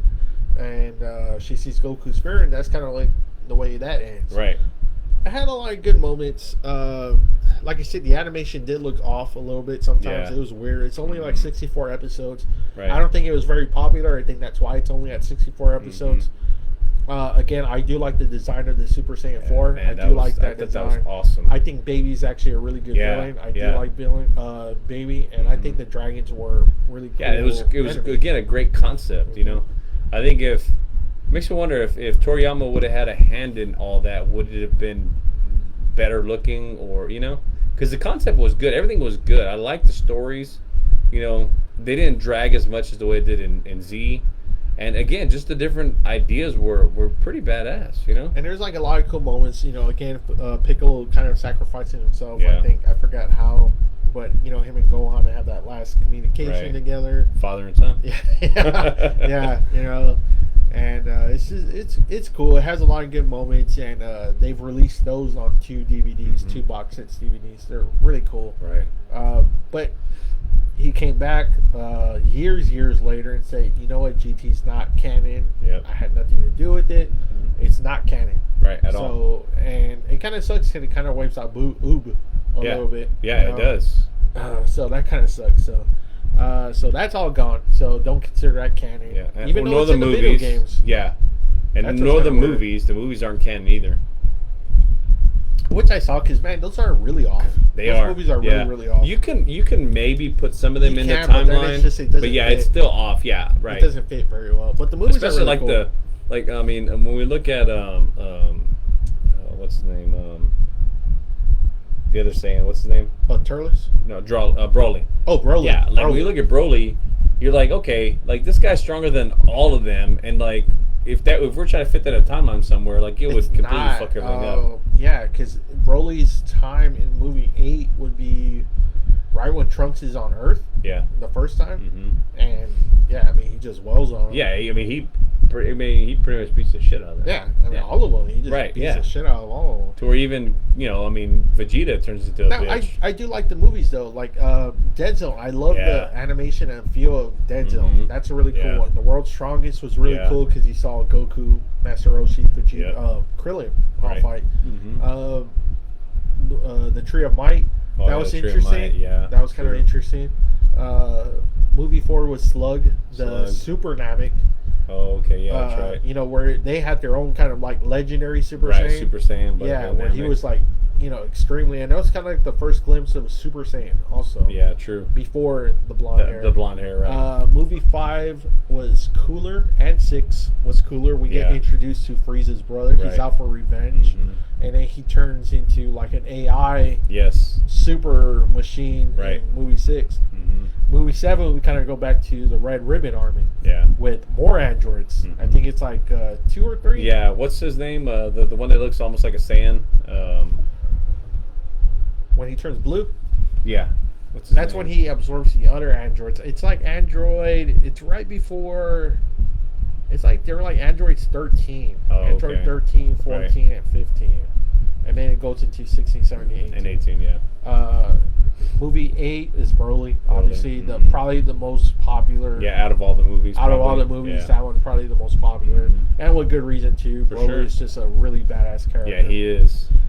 Movie 9 is BoJack. That's Yeah. kind of the other time we see Gohan. Right. That's Super Saiyan 2. Movie 10, we go back to Broly with Gohan's a little bit older. Right. And we see how much Broly is still much stronger Yeah. than even like Gohan at that point. Right. Movie 11, that's kind of like the other Broly movie that no one really Yeah, I know. talks That about. where he's like, what is he? He's like, somehow they got his DNA, but they fucked it up where he's like a big sludge. yeah, sludge thing. Yeah. Movie 12 would probably be the next most popular. That's the Gogeta, the introduction Oh of yeah, Gogeta. Yeah. when he goes to hell. Right. to Where fight- instead of Vegeta, where Vegeta is the stronger of the dominant of the two, Gogeta, now Goku is the more dominant of But the two this one characters. is like, this version is like somewhat overwhelmingly stronger Yeah. than Vegeta. Yeah, he's the strongest character out of all. Right. Yeah. So that became a fan favorite because of that ending.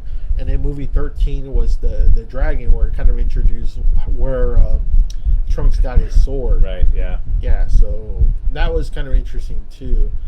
And so that really doesn't fit any kind of. Which like, one was the timeline. Janemba one? 12. 12, right? Okay.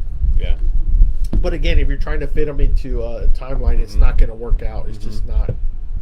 So then after that, it's a long period of inactivity. Of Yeah, I Dragon mean, Ball. really, when you think about it, because when we stopped watching it here in the States, it was like, what?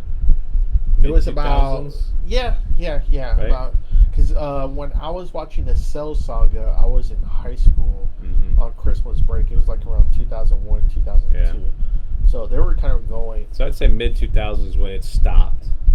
And we don't get jack shit until, what, 2017? Somewhere around there. Right?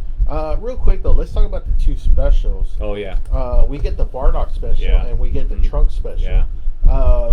What do you think of those? I love both of them. I did thought they were too. really Again, cool. because I mean, it gives us a whole lot of backstory. Yeah. I love the fact that we got to know about Goku's dad. Yeah. You know, like that was a amazing. really badass one. Yeah, it was. It was like, wow, like that's amazing. You know. Yeah.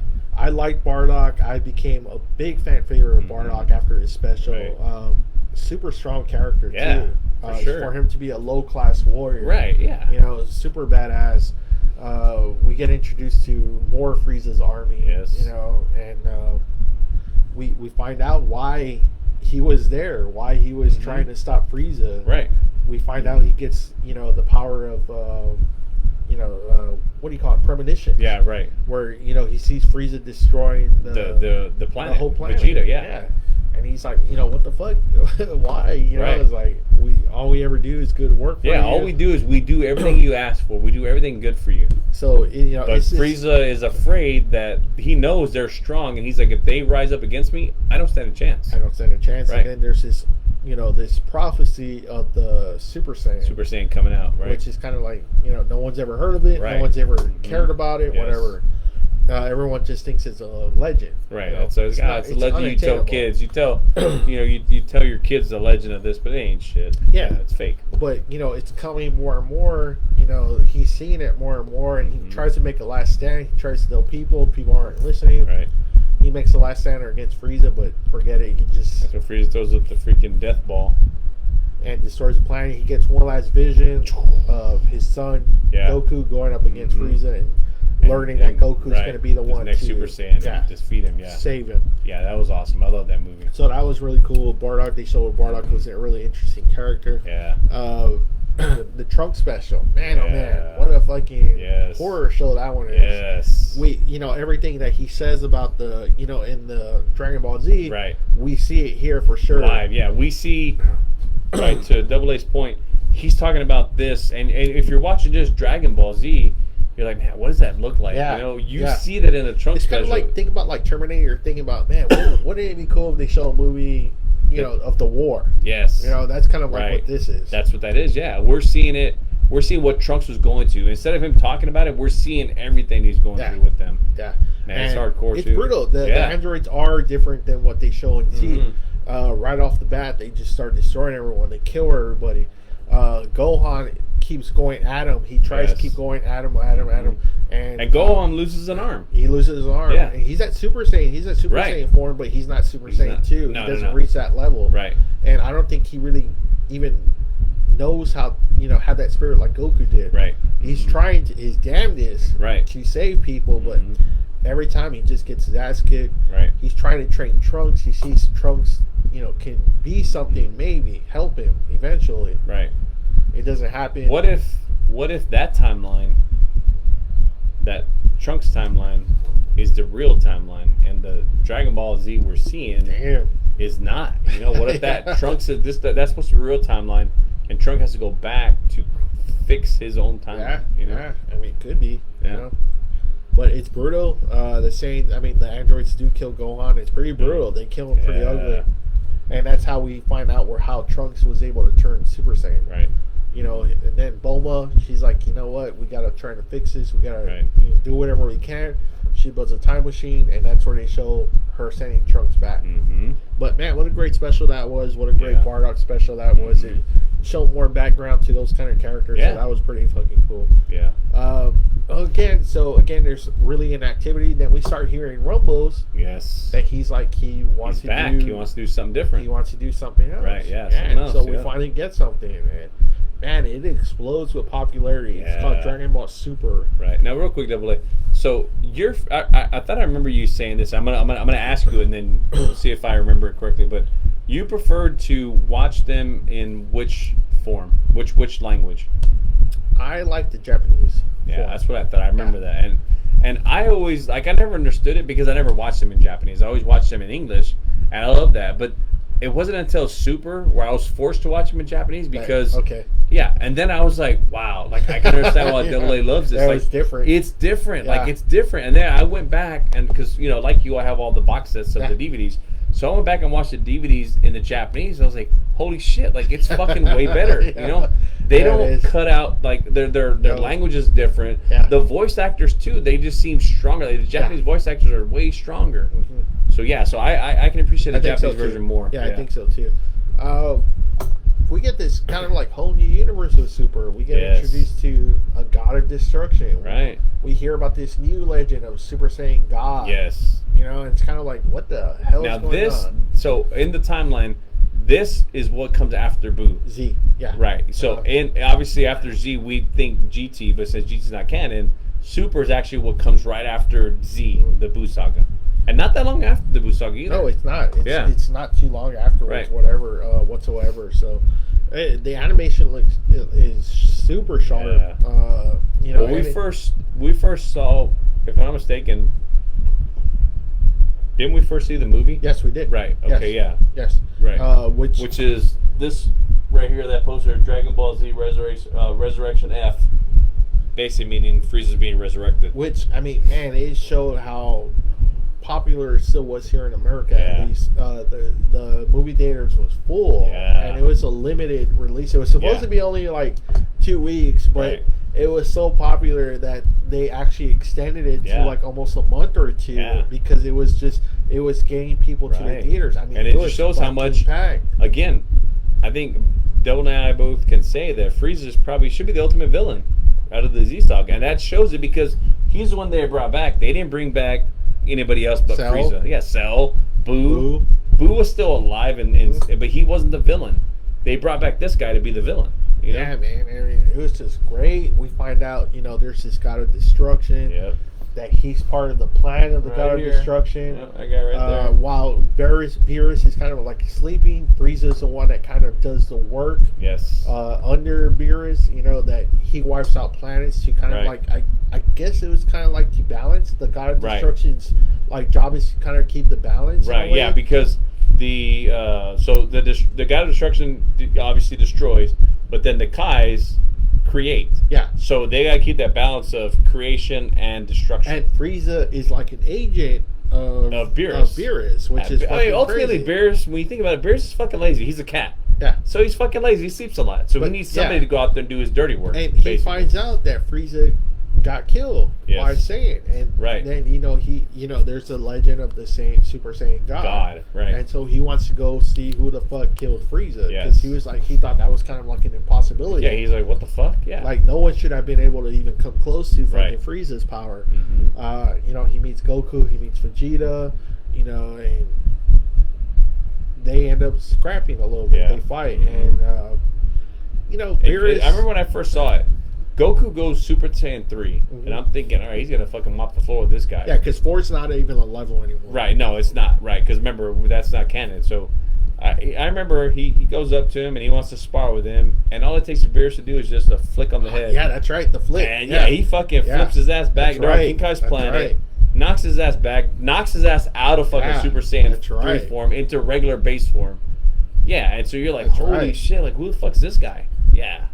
I remember that. And so it was cool. Eventually, they become friendly. They have a fight, and he says that he's pretty impressive. He's a pretty impressive fighter.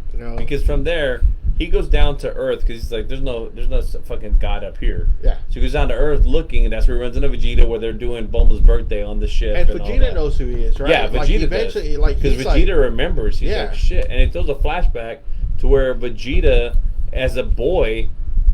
He sees his dad underneath Beerus's foot. King Vegeta, his dad, who's supposed to be the best, he's fucking laying on the ground where Beerus has his foot, pretty much crushing his dad's head. Right? Like a footrest. and Vegeta's like, what the fuck? Yeah.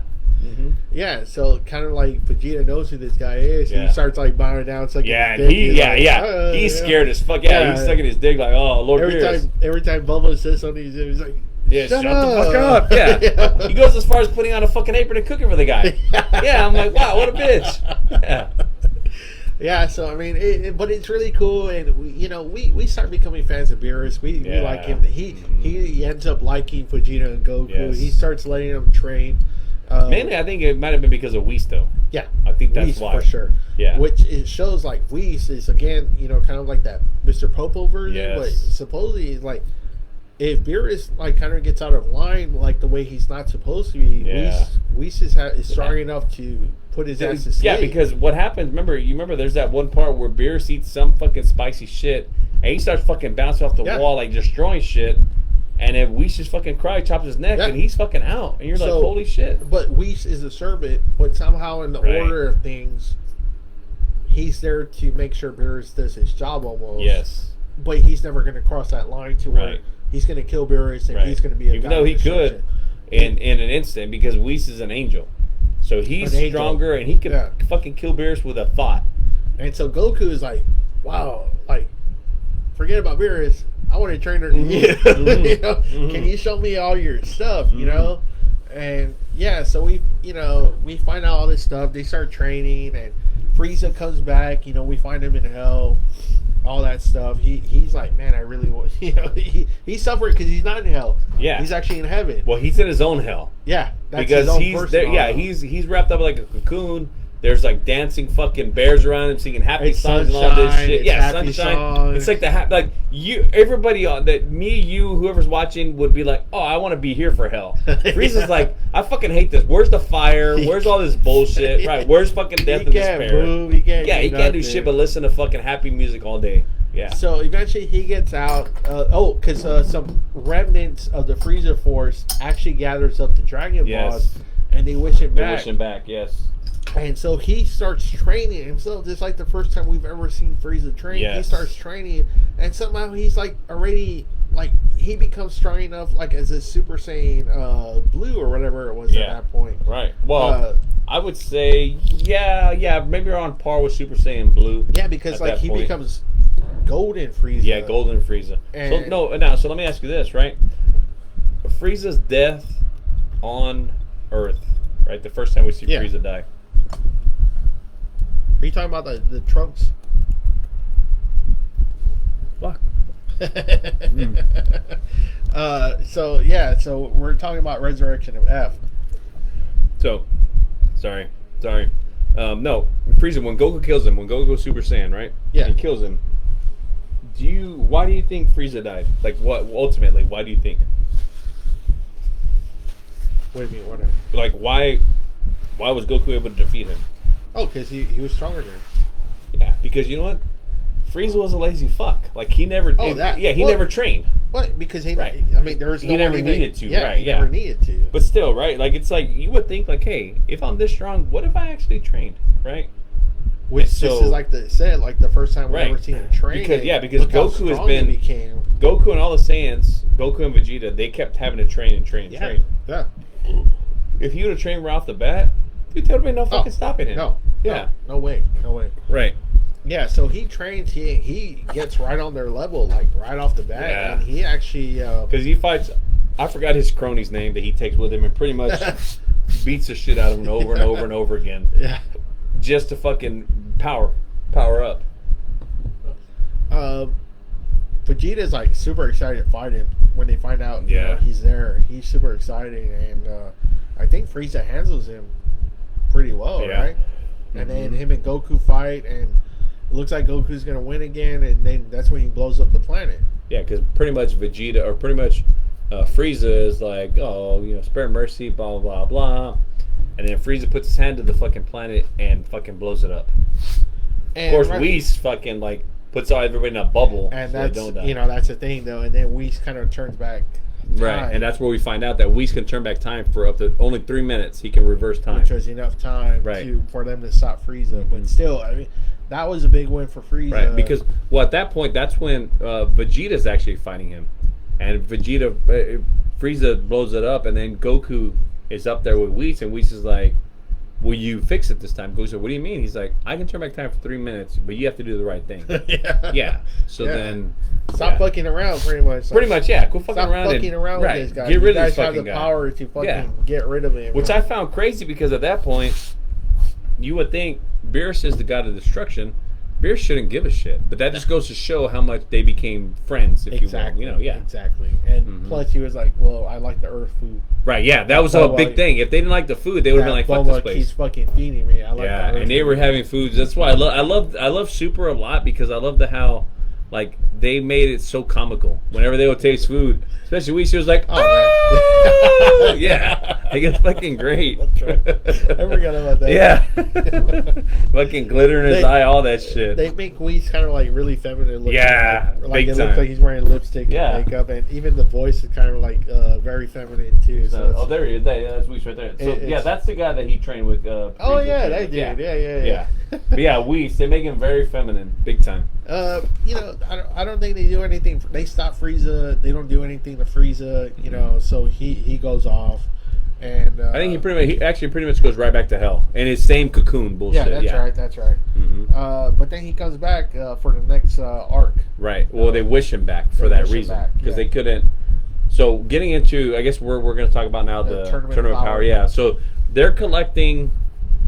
There was a small fighting between Universe. We find out about Universe 6. Yeah. And so Universe 6, Universe 7, they find out about them. And on Universe 6, we found out, because Goku's universe is Universe 7.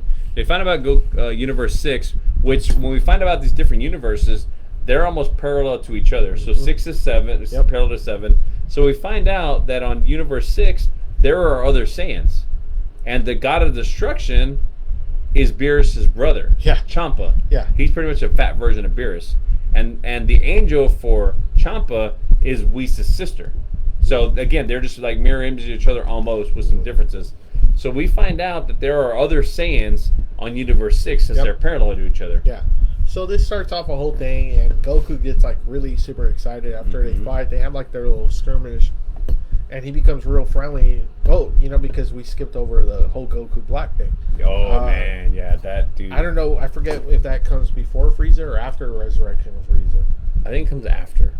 Okay, so the Goku Black saga is actually a really fucking good saga. Dude, I think that's probably better to me. Sorry to interrupt, but I think that's my favorite over the Frieza saga. And I think so too. I was just about to say this one was a really great fucking saga. It's on Hulu. If you got Hulu, streaming on Hulu. This was a really great fucking arc. Pretty much a Kai that's supposed to be a Supreme Zamasu. but he was supposed to be in training for a getting trained to become a Supreme Kai. He was going to become like a really big figure in a hierarchy. He does not like any kind of life whatsoever. He thinks he gets jealous because he gets jealous that Goku and them are talking down to the Kais. Like they're pretty much just like, "Hey Joe, how's it going?" And he's like, "No, you have respect for the fucking Kais. Like, who the fuck do you think you are?" Yeah, it's almost kind of like the Lucifer story, I guess. Yeah, why he betrayed God. It's because God told Lucifer and the other angels, the archangels, you need to bow down to us. Right. And the archangels, they're like, what the fuck? We're archangels. We're your bravest warriors. We're your strongest creations. What the fuck are we bowing down to these people for? And it's kind of like the same thing. It's kind of like, their job is to watch over life in their sectors. Right. And he starts really hating every life, not just Goku. Well, yeah, but I think it starts with Goku too, because he's like, Goku, he's like, you fucking insolent bastard! Like who the fuck are you to disrespect us as gods? Yeah. Like we're God. Yeah. Like you're fucking nothing. You're immortal. But I think he starts seeing like the other ones. Other ones, like, you know what? This universe would be better without anybody. Right? Yeah, for sure. And we get introduced to Future Trunks again. Yes, he makes a comeback. His future is all fucked up over because of Zamasu. So we find out that what's kind of cool too. We find out too that he stops Boo before Boo even starts. Starts. So that was pretty cool. That we kind of figure out like he stops Cell, he goes back, he stops Cell, and he stops Boo. Right. But no, that future is still fucked because of Zamasu. He is a Kai that becomes corrupt. Right. He wishes for immortality, I believe. Yep. And somehow he gets Goku's body. Right. And he gets into Goku's body and he becomes Goku Black. Goku Black, which essentially is, when we think about Superman, it's what's his name? Was that Homelander? No, like I wouldn't say a Bizarro Superman, but like Superman, like a negative Superman. Yes, pretty much. Yeah, like in that universe, it's like Ultraman. Where he's like the complete, like just evil. Right, evil version of him. Yes, has all the abilities, all the power, everything, but just an evil version of him. And he dresses in, I wish I'd have brought his little figure, but he dresses in really complete black. He's in black with like the fucking shin earrings. Yes, the Kai earrings. The Pretori earrings. Yeah, but like Goku's like face is like everything that he hated about Goku ends up becoming like the face of all the fear and everything. Right. Yeah. It's a really cool story arc. I mean, man, they just get their asses kicked. Over and over, because they're going into Trunks' timeline. So they're going into the future to try and stop him, and they can't. No matter what the fuck they do, even in their blue. At this point, they transform to Super Saiyan Blue, which is way the fuck above like Super Saiyan 3. Yeah. And they're getting their asses handed to them like time and time again. Comes in, and he tries, he gets rid of, them. Yeah. And it doesn't matter. No, I don't think no, because Beerus is like I can't meddle with this bullshit. I thought he did something though. No, because remember, the ultimate way that he got defeated was because Goku. Remember, he had the little button, the Xenos button. Yeah, but I don't think I thought Beerus did something. No, because I think Beerus is pretty much sitting back, being like, I'm not meddling into this. Yeah. Okay, so pretty much the only way they end up stopping Goku Black is Goku knows he remembers the grand beings of the whole universe, the ones that rule over everybody. Because actually, if I'm not mistaken, in that universe at that time, everybody but Zeno died. Even Grand Priest died. So all the angels are dead. The Grand Priest is dead. Everybody's dead except for Zeno. Which I found weird because I'm like, wouldn't you think Zeno would have been like, hey, what the fuck is Grand Priest? Like, he's dead. Well, see, that's the thing, though. They kind of make the Zenos look like they're fucking kids. Like, that's the thing, right? They aren't really paying attention until Goku finally tells them what's going on. Because he has a little button that he presses, and then all of a sudden, the Zeno of that universe pops in front of him, and he pretty much is like, hey, like, look at this shit. And then Zeno's like, oh. And he destroys it. Everything is going to shit, and so the only way they can stop this kind of like virus, disease, whatever you want to call it, is to pretty much erase that whole universe completely. Just gone. And that's the only way they stop Goku Black. I was kind of like, wow, that's kind of like... That's hardcore. It's hardcore, and it's kind of like, wow, that's a weird way. Like, Goku really didn't win. It wasn't a victory for him. That's an L for him. Yeah, it was a big L, and the only way was like the supreme being in the whole universe to like just pretty much like actual erase God. it. Yeah, actual God erased it. But Goku takes him back in time with him. Yeah. So in his present time now, there's two gods. There's two Zenos. But this arc was really, really fucking good. It's really dark.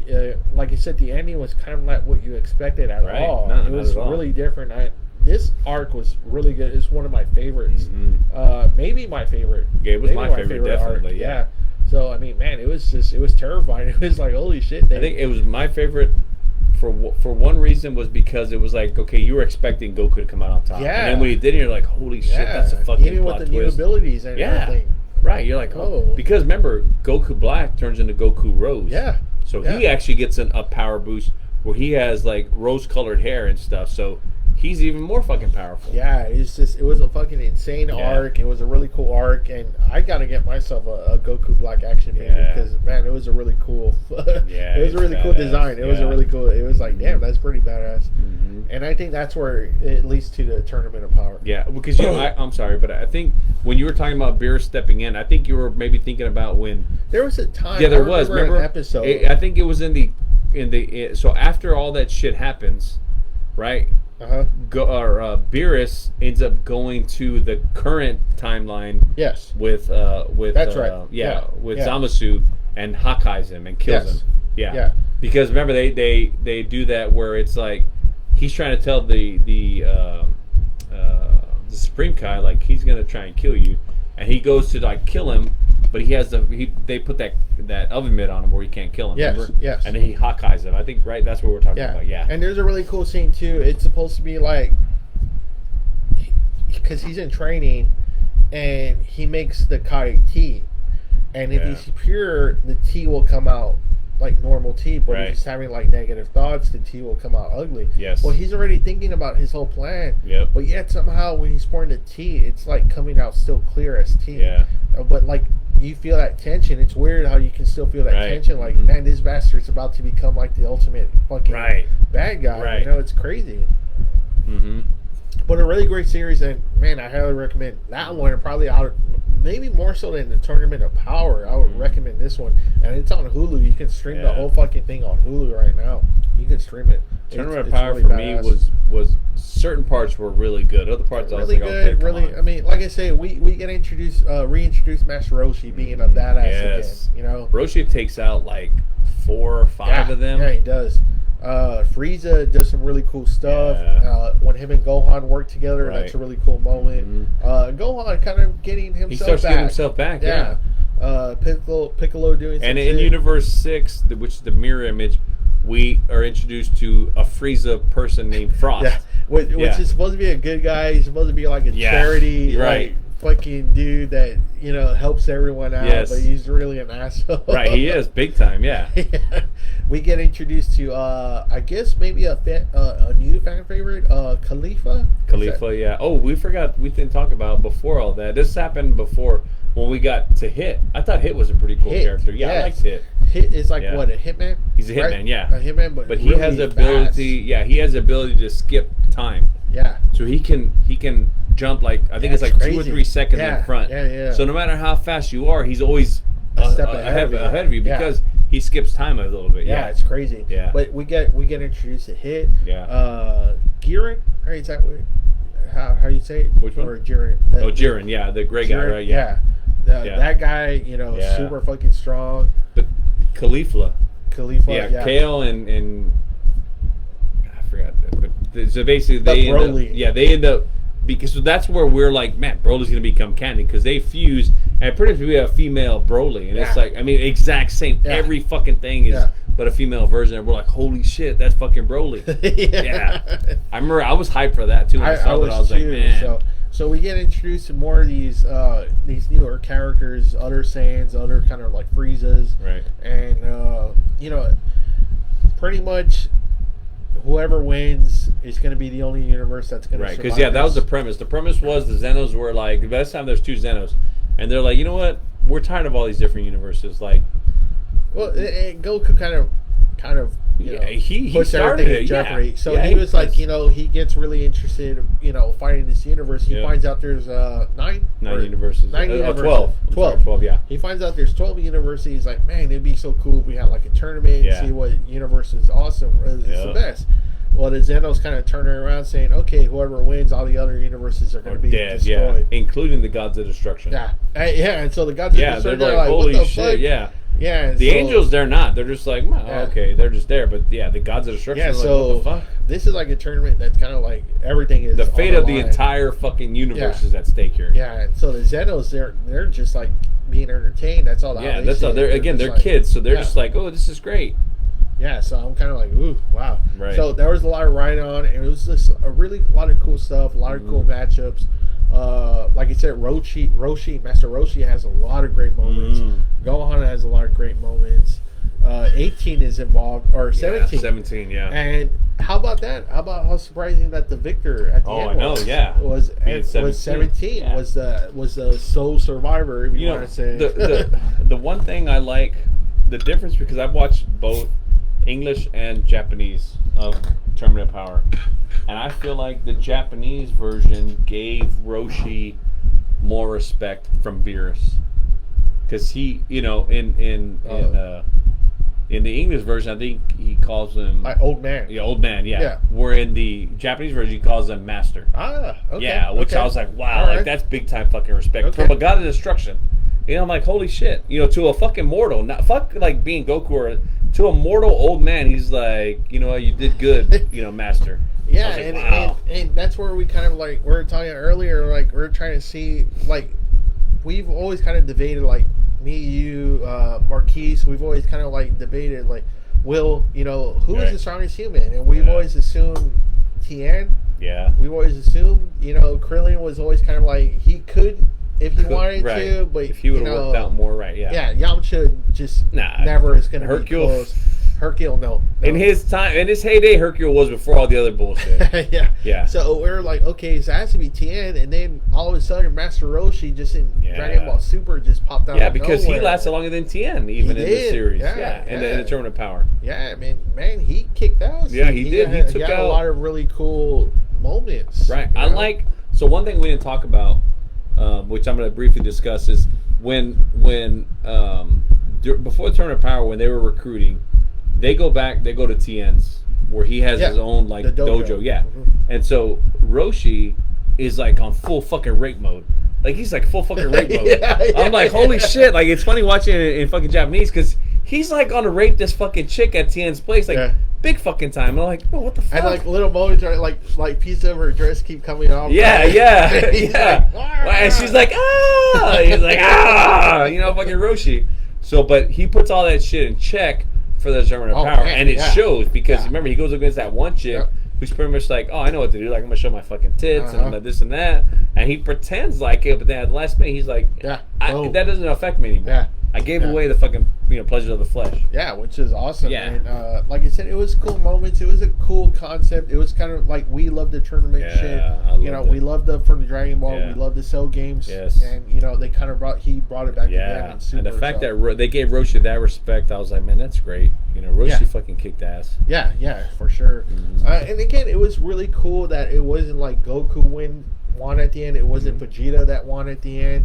It was Android 17. I'm gonna tell you what, I had speculation. I remember I was talking to my wife, because I got her into actual Dragon Ball. I remember. Yeah. And I remember I'm talking to her, and I was like, here's what I think is going to happen at the end. I said, I think Goku and Vegeta are going to be left with Jiren, and they're going to fuse to form Gogeta, and they're going to fight, right? And my thought was, they're going to fight, and time's going to run out.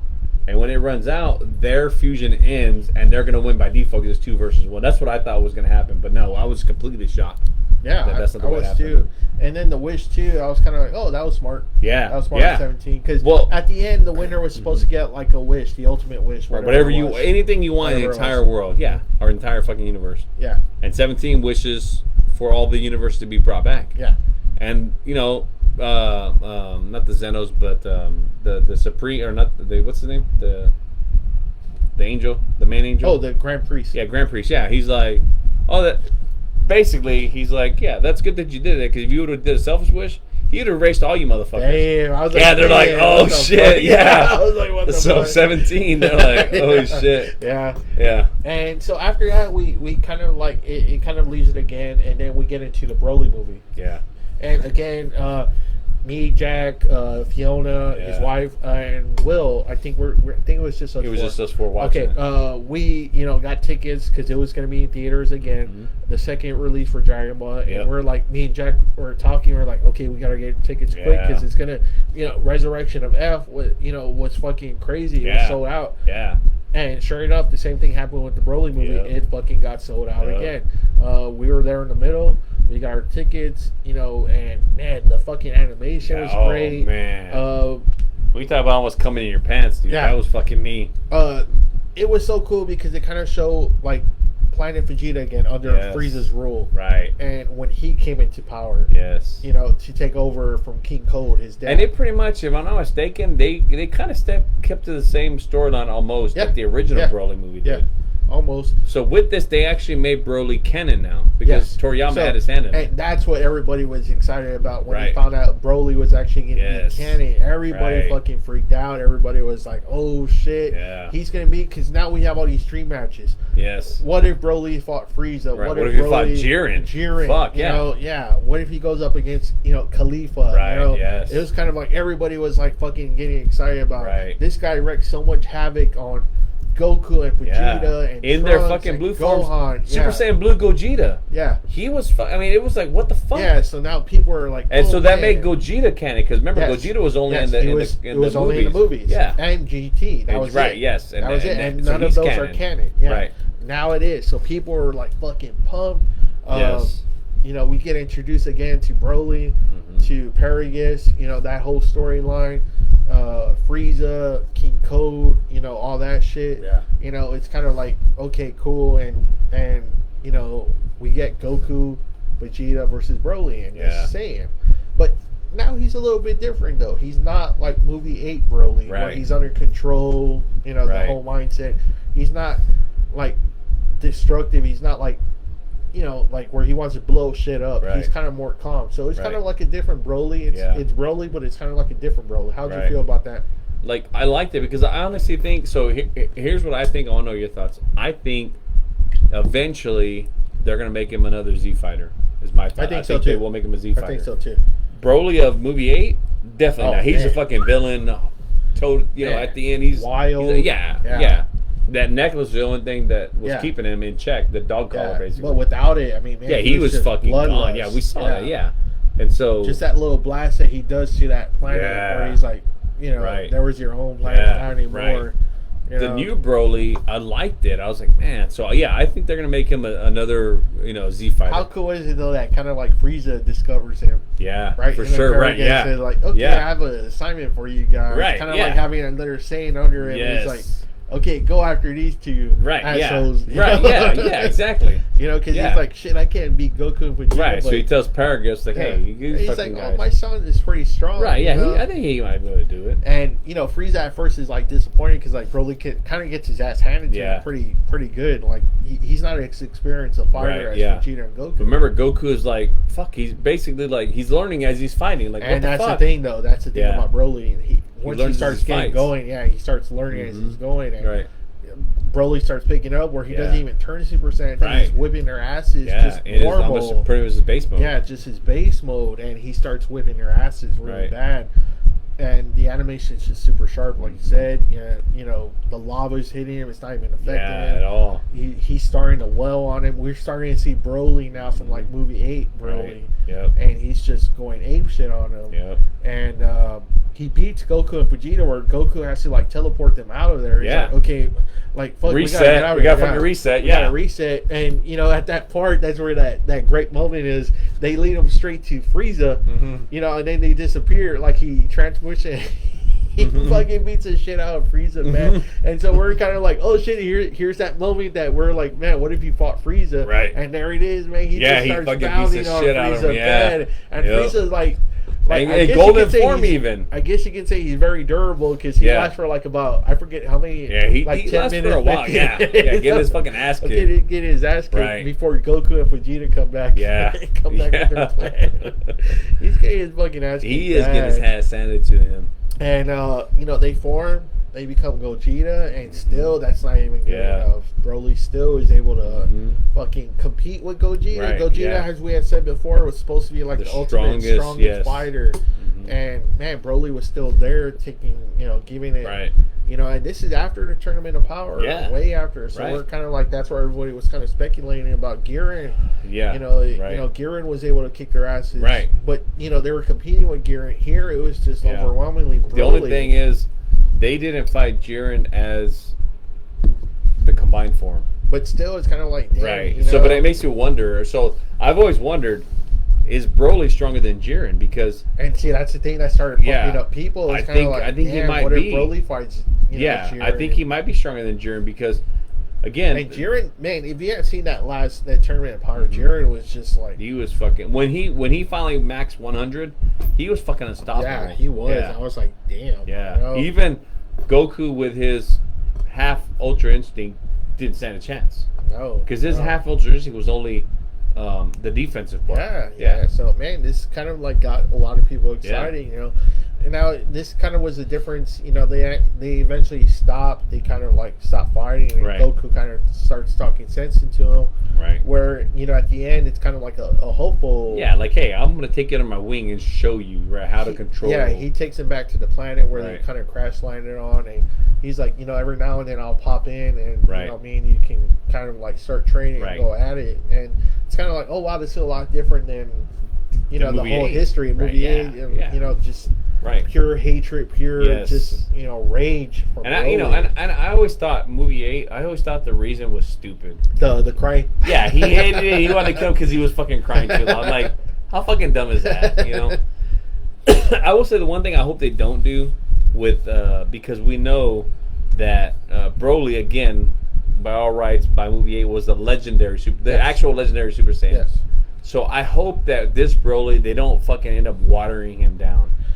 It's gonna happen, but I hope they don't. Yeah, because I think that was what was kept people about Broly was the myth, myth about it. Right, yeah. It was all of his mystique and everything. Yeah, it was kind of like movie 8 was kind of like, and movie 10 was kind of like, damn, this is this ultimate savage. This guy kept getting stronger and stronger as the fights went on. He didn't get weaker; he got stronger. It's kind of like that's what kind of kept people interested in Broly. Was like, wow, what if he actually did? Could he beat Boo? Yes. Could he beat Frieza? Because he was kicking everyone's asses. All right. Could he fucking beat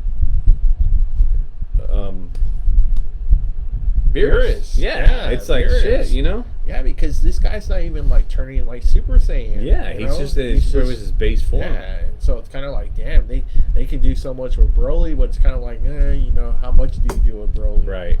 So, again, they're gonna probably water it down eventually, and it's like, oh, that kind of sucks, Yeah. So now, there's talks about Broly again, and people are getting super excited about seeing a movie or whatever. Yeah, Broly. So who knows? But man, it's super exciting. That was after the Tournament of Power too. So it's kind of like, damn. And then after that, we haven't really had anything. We haven't had. Obviously, we kept up with it. He's done it. He's like on his. He's already done one story arc, and now he's on to another.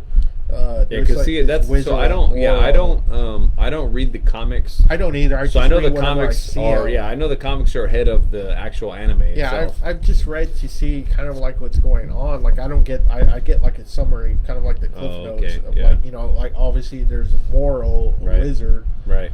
And now he's on to this other... Yeah, I forgot what his name is. I forget too, but he's like part of like a Saiyan race that... Or a race that the Saiyans, I guess, fucked over. Right. And Bardock's like really heavily featured into this new story arc. Yeah.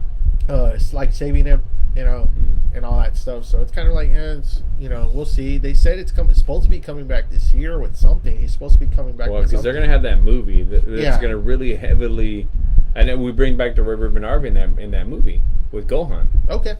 So Gohan is supposed to be. They're supposed to hopefully do Gohan right in this one. But yeah, it shows there's one character on there who has a Red Ribbon Army fucking That red logo. ribbon again. Yeah, Red Ribbon And again. again, it's something about the fucking red ribbon because it's in Dragon Ball, it's in Dragon Ball Z, it's in the movie, it's in Dragon Ball GT, it's in Super now. So I mean, there's something about the fucking red ribbon army. Yeah, again, But they're supposed to do Gohan right this time, and because Gohan, I remember reading about Akira Toriyama. Is that Gohan was supposed to be the main character at some point, but then he had reservations like, let me go back to the old favorite Goku and do it, because by all rights, Goku or Gohan and the Cell games was way stronger than Goku and fucking Vegeta together. Yeah. Yeah. I mean, the Mystic Gohan, I mean, why do all these things with Gohan if you're not going to, push the button? You know? And I think he probably got scared, like, what if nobody likes it? That's probably what happened. He's like, everybody likes Goku. Goku's my main guy, so I'm going to go back to him. It's like, dude, come on. I don't know. I mean, Gohan should have always been there. He should have at least been competing with Vegeta at least, I mean, I don't know. It's weird. I mean, it's your character. Right. I think, honestly, so what are your thoughts on Vegeta becoming the next God of Destruction? I think that's actually perfect. I was kind of like, wow, I hope they kind of go with it. And maybe Goku being an angel, maybe that's what Whis is training him for. Yeah, can you imagine him and fucking Vegeta being together forever? Yeah, but but we look at that. I don't think Toriyama's going for that because then Goku becomes his servant, basically. Well, but he keeps him alive. What if he's never going to be more powerful than Goku? True. That's true. But what if instead of being the angel, Goku becomes a Kai? He becomes the next Kai. You got that good versus evil.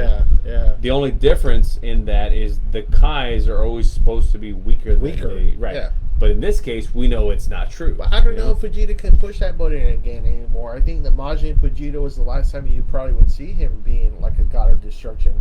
To go back and to blow up planets, whatever they're supposed to do, even if it's for the whatever the greater good I don't know. is. I think I'm gonna have to disagree, Double A, because I think that like Vegeta, naturally, that's his natural instinct. So I think he's like, hey, now it's my job. It's okay to do that. Fuck it. Okay, I'm gonna go blow shit up because that's my fucking job. But man, that's a lot of. I mean, you're pretty much immortal at this point. Yeah, almost. I mean, you ain't going nowhere. Yeah, because when we think about Beerus, he's not dying. He's like retiring. He's like, fuck, I'm retiring. I want to fucking. Yeah. Now I'm gonna sleep forever because that's what I do. It'd be weird if that's kind of like the whole plan. If the whole time was he's gonna be a god of destruction. Whatever Goku's gonna be, Goku's gonna be. Either an angel or a Kai or yeah, because I mean, and so that goes back to why, if not for that, why would Whis and Beerus, besides the food, take so much time right? And invest in them so much? Yeah, I mean, it would have to be because he said on this latest arc that he is kind of showing God of Destruction powers. So I remember kind of like that character, the one that was on Jiren's team. Oh, Popo. I mean, not Popo. Topo. Yes. Yeah. He's supposed to be a god of destruction, right? Training. Yeah, because he got some of that power. Yeah. Right. Yeah. So. What was I gonna say? Oh, so that one split moment. Remember, Vegeta. So when you were talking about earlier, when you said that was the only time Vegeta's ever been stronger than Goku is in the Saiyan saga. Yeah.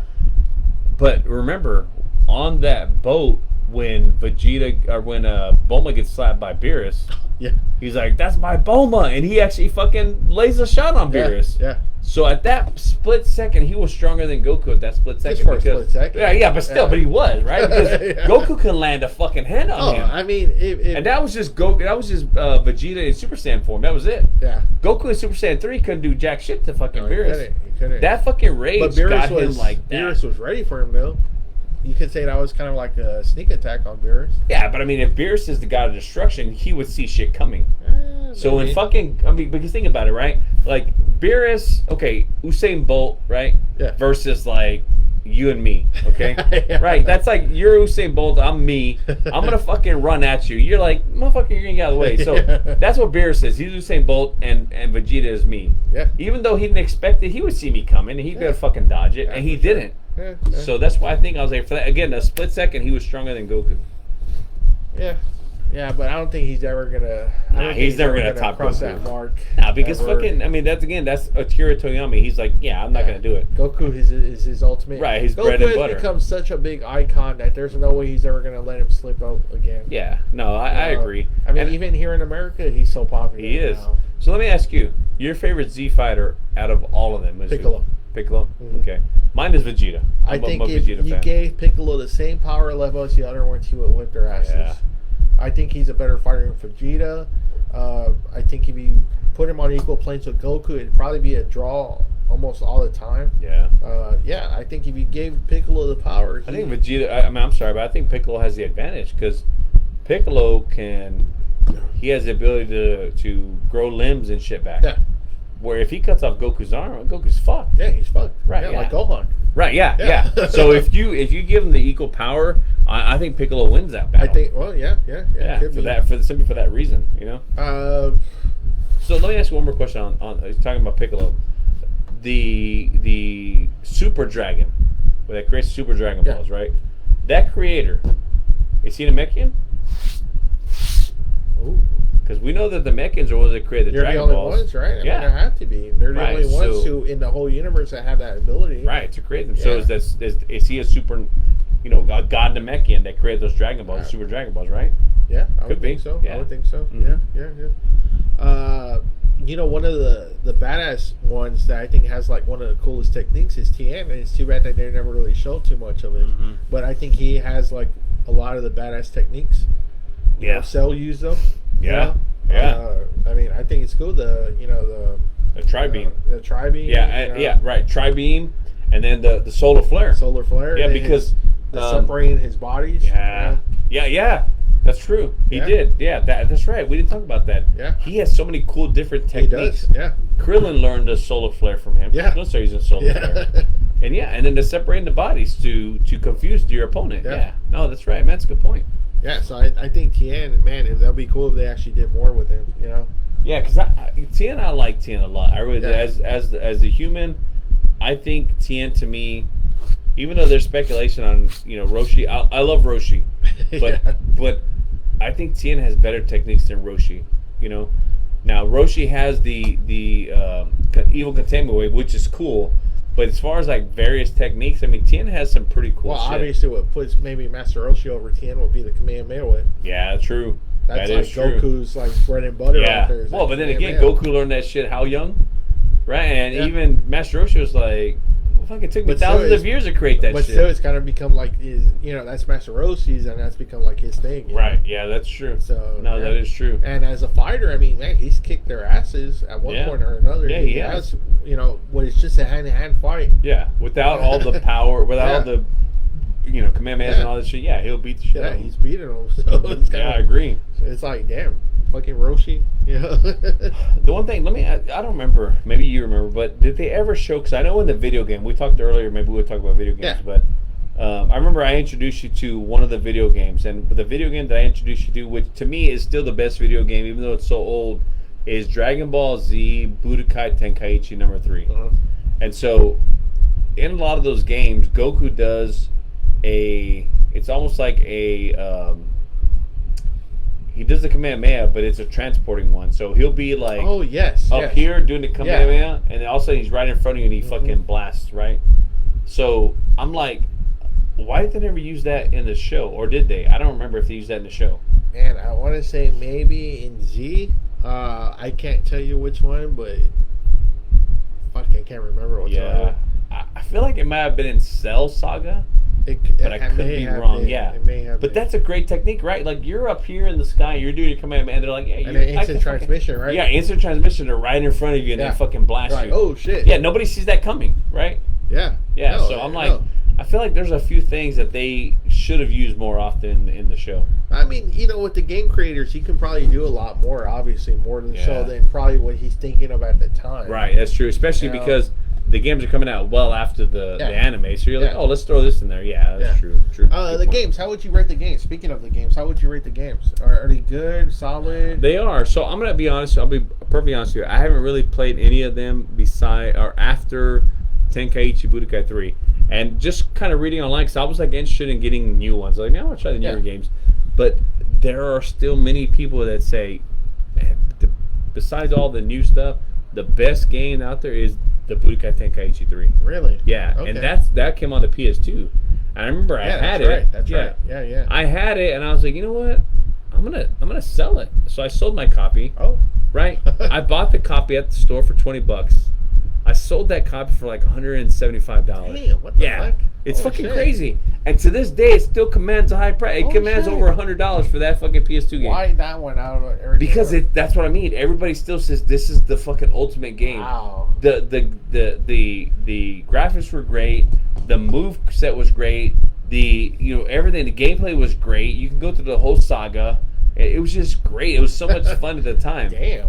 I remember I kicked your ass a lot with fucking Krillin. Yeah. Yeah, because you were like, Krillin. And I was like, yeah, in that game, they made Krillin like a fucking beast. I was like, Krillin's not that fucking great, but man, his destructor of this was fucking awesome in that Now, game. mind you, I'm not a gamer. I never had this. That's true. He's not. The Yeah. last time I did was like 64, so it was just, Yeah. Jack was like, nah, Ugh. just try it. Yeah, I was try like, it yeah, out. I went over to Double A's house and I was like, hey, come on, let's try this game. I was like, you're gonna love the it. PS2 buttons is like 2 joysticks. Yeah, So I was like, and one of them, puts you in a circle. The other Yes. one like looks up and down. Right. I'm like, oh Yes. my goodness. And Double A was like, man, this is cool. And I whooped the shit out of him. I said, I'm going to tell you, who you picking? He was picking whoever he was picking. I was like, Yeah. I'm going to pick Krillin. I fucking whooped his ass. She's like, how you beating with Krillin? I was like, Krillin is OP in this fucking game. But also, obviously, I played it a lot more than you, so that's why. Yeah, so I was like, and I never did after when Jack left. I never touched a PS2. Yeah.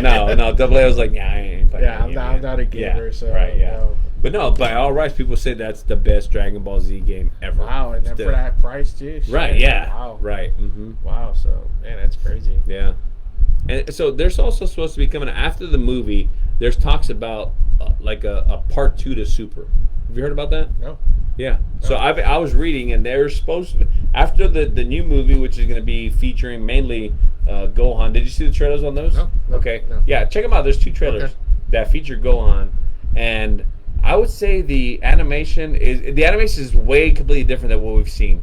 And then the main character, that's the Red Ribbon Army, I would say he has more of his look to him. Okay. Yeah. Okay. And then, so we're supposed to see a Gohan that's supposed to be like a fucking badass. But see, how are you gonna make that jump? Because man, he's so way behind all of them. Yeah, It's like, I know. How are you gonna make that jump again? Right, that's the thing, right? It's like, what is it that they're doing? Are they going to explain that from They have the to. Tournament of Power? They have to explain Yeah. for the Tournament of Power. I mean, he got stronger. He got a He lot did, stronger. but I'm going to tell you what. Basically, in my opinion, he pretty much got back to where he was when he got his boost from Old Yeah. Kai. Yes. That's it. That's all I Yeah. think.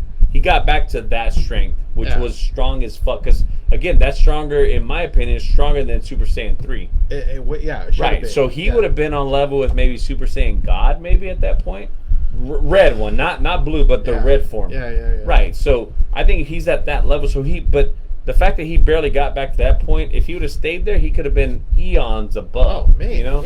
yeah. He He could have been would've. stronger than Super Saiyan Blue. That's what I'm saying. He should have been able to keep up with Goku and Vegeta. Yeah, exactly. If not Goku, then he should have been Right. there with Vegeta. The one thing I like about the way they make the animation is you could see that they made Goku with Gohan with pencil elbows, like with the drawings. When he's in the green tracksuit and Super, he has fucking like pencil arms. Whereas before he was fucking muscular and all this. And so I like the fact that they did that where they drew him the right way. But so in this movie, he's supposed to be, it's a him and Piccolo type thing. Okay. And he's supposed to be like the ultimate badass that takes care of everything. And then they talked about after that they're going to go into, and it may be not until 2023. They're going to go into a second, after Super, they're going to go into basically like a Super Part 2. Okay. Which I'm excited for big time. Yeah, I mean, anything that he comes out with, I'm Yeah, always I know. So. I'm like, I don't know how old Toriyama is, but I'm like, I hope you're like Betty White, live to be like fucking 99 or 100 I know, because... the voice of Goku died? Yeah. Right? The Japanese voice? Well, not of Goku. Wasn't it Bulma? Or is it Bulma? Yeah, I know the Japanese Bulma voice died. I don't think Goku died. I think Goku's still alive because she was a female charter. Oh, yeah, that's right. I know Bulma died, and I think there was another one, a Japanese voice actor. In fact, I think it was King Kai. Yeah, I think he died. The Japanese voice actor King Kai died. Damn. Yeah. So I'm like, Toriyama, hopefully you, because as much as I did really love Super, it just didn't have that Toriyama feel to it. That's why I think a lot of people don't like it. So if Toriyama keeps coming up with stuff, I mean, to me, I'm like, dude, that's money. Like, you're gonna make money. Yeah, Keep coming up with like stuff. I said, Goku now, is on a level here in America where he's at the Macy's Day Parade. Yeah, right. Yes, yes. I mean, everyone's wearing the shit. It's being sold everywhere. Hot Topic selling Dragon Ball stuff. My wife Walmart. got me this for Christmas. Yeah, Walmart selling shit. Yeah, I mean, man, it's everywhere now. Right. Where Goku's like now right up there with like a Superman. Or, right. Yes. Yes. Mario. Right. All He's the up there with them. Characters. Mm-hmm. Yeah. So. Yeah, agree. Yeah, so I mean, it was really cool. I'm glad we really got into this topic today. Yeah, I agree. So, I agree. Yeah, CM, he'll be the first one to tell you that he's not really a big Dragon Ball fan. All right, he's more. So we've had. So I'm gonna go off topic. I mean, kind of, but not really. But we've had the conversation of who wins, Superman or Goku. Yeah. Right. I'm sorry, but Goku wins. I've seen. I always say Goku. Yeah. I mean, when he powers up and the fucking planet shakes. Shakes, right? Now they're gonna say, oh well, but pre-crisis Superman, blah blah blah. I'm like, bullshit. nah. If I look at like Dragon Ball Z Universe versus DC or even Marvel Universe, dude, they fucking wiped the map with them. I'm gonna tell you what, the weakest, this fucking guy right here, Hercule, right? Hercule, this fucking asshole. He beats Batman. I'm sorry. Yeah. Because him and Batman are the same. They both have their little tricks. They have to set up shit to win. Yeah. But Hercule, I think, is a better martial artist than Batman. So he alone beats fucking Batman. That's the thing. So he's like supposed to be like a joke compared to the Z Fighters. Right, yes. But on planet Earth, he's supposed to be the actual top martial artist. Right, the top. That's what I'm saying. Yeah, top of the whole planet before the Z He's like Fighters. Legit. Right. Like where he's kicking ass. Yes. Legit. Hand-to-hand combat, you don't get better than this guy. And then it's like, okay, what if they don't have the powers? Well, Goku can beat Superman because Superman, for whatever reason, they never make him like learn how to fight. Yes, Superman, I can punch and I can kick, but you don't know fucking martial arts. Yeah, because apparently, like when Predator came, he kicked Superman's ass. Yeah. Somehow Superman got depowered and Predator kicked his ass. And whenever he's depowered, Batman kicks his ass. So I'm like, yeah, Goku's gonna whip his ass pretty good. And honestly, if we're being real here, if Goku was like, okay, like I really need to beat this guy, I'm gonna grab on a fucking Superman, instant transmission to like the darkest fucking place in the universe where Superman has no power. I'm gonna beat the fucking shit out of him because if he's not around the fucking yellow sun, he's a fucking regular human. Yeah, yeah. Right? Yeah. So I'm like, come on. Yeah. So I mean, for me, I don't know, for whatever reason, like people think Superman's supposed to be like the strongest, the absolute strongest. Right, It's like, no, it's Goku. This guy is. And by all rights, Goku is the Japanese Superman. He is when you think about it, right? Sure. The alien that got sent to Earth. Exactly. Same premise, right? The planet's going to be destroyed. I got to send him down. Yeah. Right. Same premise. Yeah. And obviously, Superman is way older than Goku, right? Than Dragon Ball. Yeah. But no, Dragon Ball, by all rights, kicks the shit out of the DC and even the Marvel Universe. And the Marvel Universe. Yeah. Any universe, really. Yeah, any universe, yeah. Fucking Thanos. Dude, he's fucking getting his ass handed to him easily by these guys. He would. You think Vegeta's gonna sit here and fuck around? Nah, he's gonna fucking kill him. Yeah. Like, he killed Nappa. Yeah. He's gonna fucking kill them all. He's gonna kill him, Yeah, I mean, Frieza. Yeah. I know. Frieza, Golden Frieza. Man, he's killing them all easily, you know? Yeah, so I mean, golly. Recommendations for anyone if they're starting off or anywhere, any Dragon Ball Z, Dragon Ball GT, Super, where would you tell them to start off on it? You gotta start off with Dragon Ball. I mean, I started off with Dragon Ball Z, and then when I watched Dragon Ball, I like Dragon Ball more, right? But it was a letdown because I was like, I gotta watch. Now I have to watch them get strong, right? Even though it was great, I had to watch them get strong. So if you've never seen any of them, start with Dragon Ball. Because one, you're going to see them from the beginning. Two, you're going to see some awesome fights. You're going to see some great... The tournaments are phenomenal. The comedy value is there. The comedic value is there. Now, the comedic value is better in Z because Roshi turns into this big-ass pervert. Right? He's pretty bad in Dragon Ball. He's bad in Dragon Ball, but he's even worse in Z. When you think about, like... Remember when Bulma accidentally crashed him in Dragon Ball? And he's like, whoa, what the fuck? Because he tells her, he's like, she wants the Dragon Ball he has. He's like, I'll give it to you, but I gotta see your panties. And so they're on the beach, and she's like, in her head, she's like, oh, this pervert. So she picks up her fucking, nightgown. She's not wearing any... And she's not wearing panties because earlier Goku took her panties off. And he's like, that's fucking funny because he's sitting there and he's like slapping her pussy. He doesn't know what it is. Yeah, he doesn't know. He's a young innocent kid, right? He's only been around him and his grandpa. What the fuck that is? He thought she would have like a dick, dick and balls. So he's like slapping it. And he's like, and he pulls down because he's trying to fall asleep. So he's like, I'm gonna lay here, and he's slapping it, and then he pulls out her panties. He's like, Bulma, your balls. It's like Dragon Balls. But he was talking about her actual fucking balls. So then later on in the day, she meets her Orochi. She wants the Dragon Ball. Oroshi's like, I'll give it to you. I want to see your panties. She's like, okay. And he's there with Turtle, who I fucking love Turtle. She picks up her fucking nightgown. And fucking, that's what I loved about Dragon Ball. His fucking nose starts bleeding. And he's like, And even fucking Turtle was like, And then Bulma realized she's not wearing panties. She's so fucking embarrassed. She pulls it down. She's like, oh my gosh. Oh, it's fucking great comedic value in there for sure. Best story arc. Would you tell people? Best story arc. It's tough because I'm going to go between, for me, I'm going to go between Frieza and Goku Black. Oh, yeah. Nice. That's what I'm going between. Favorite character? I'm going to go with Vegeta.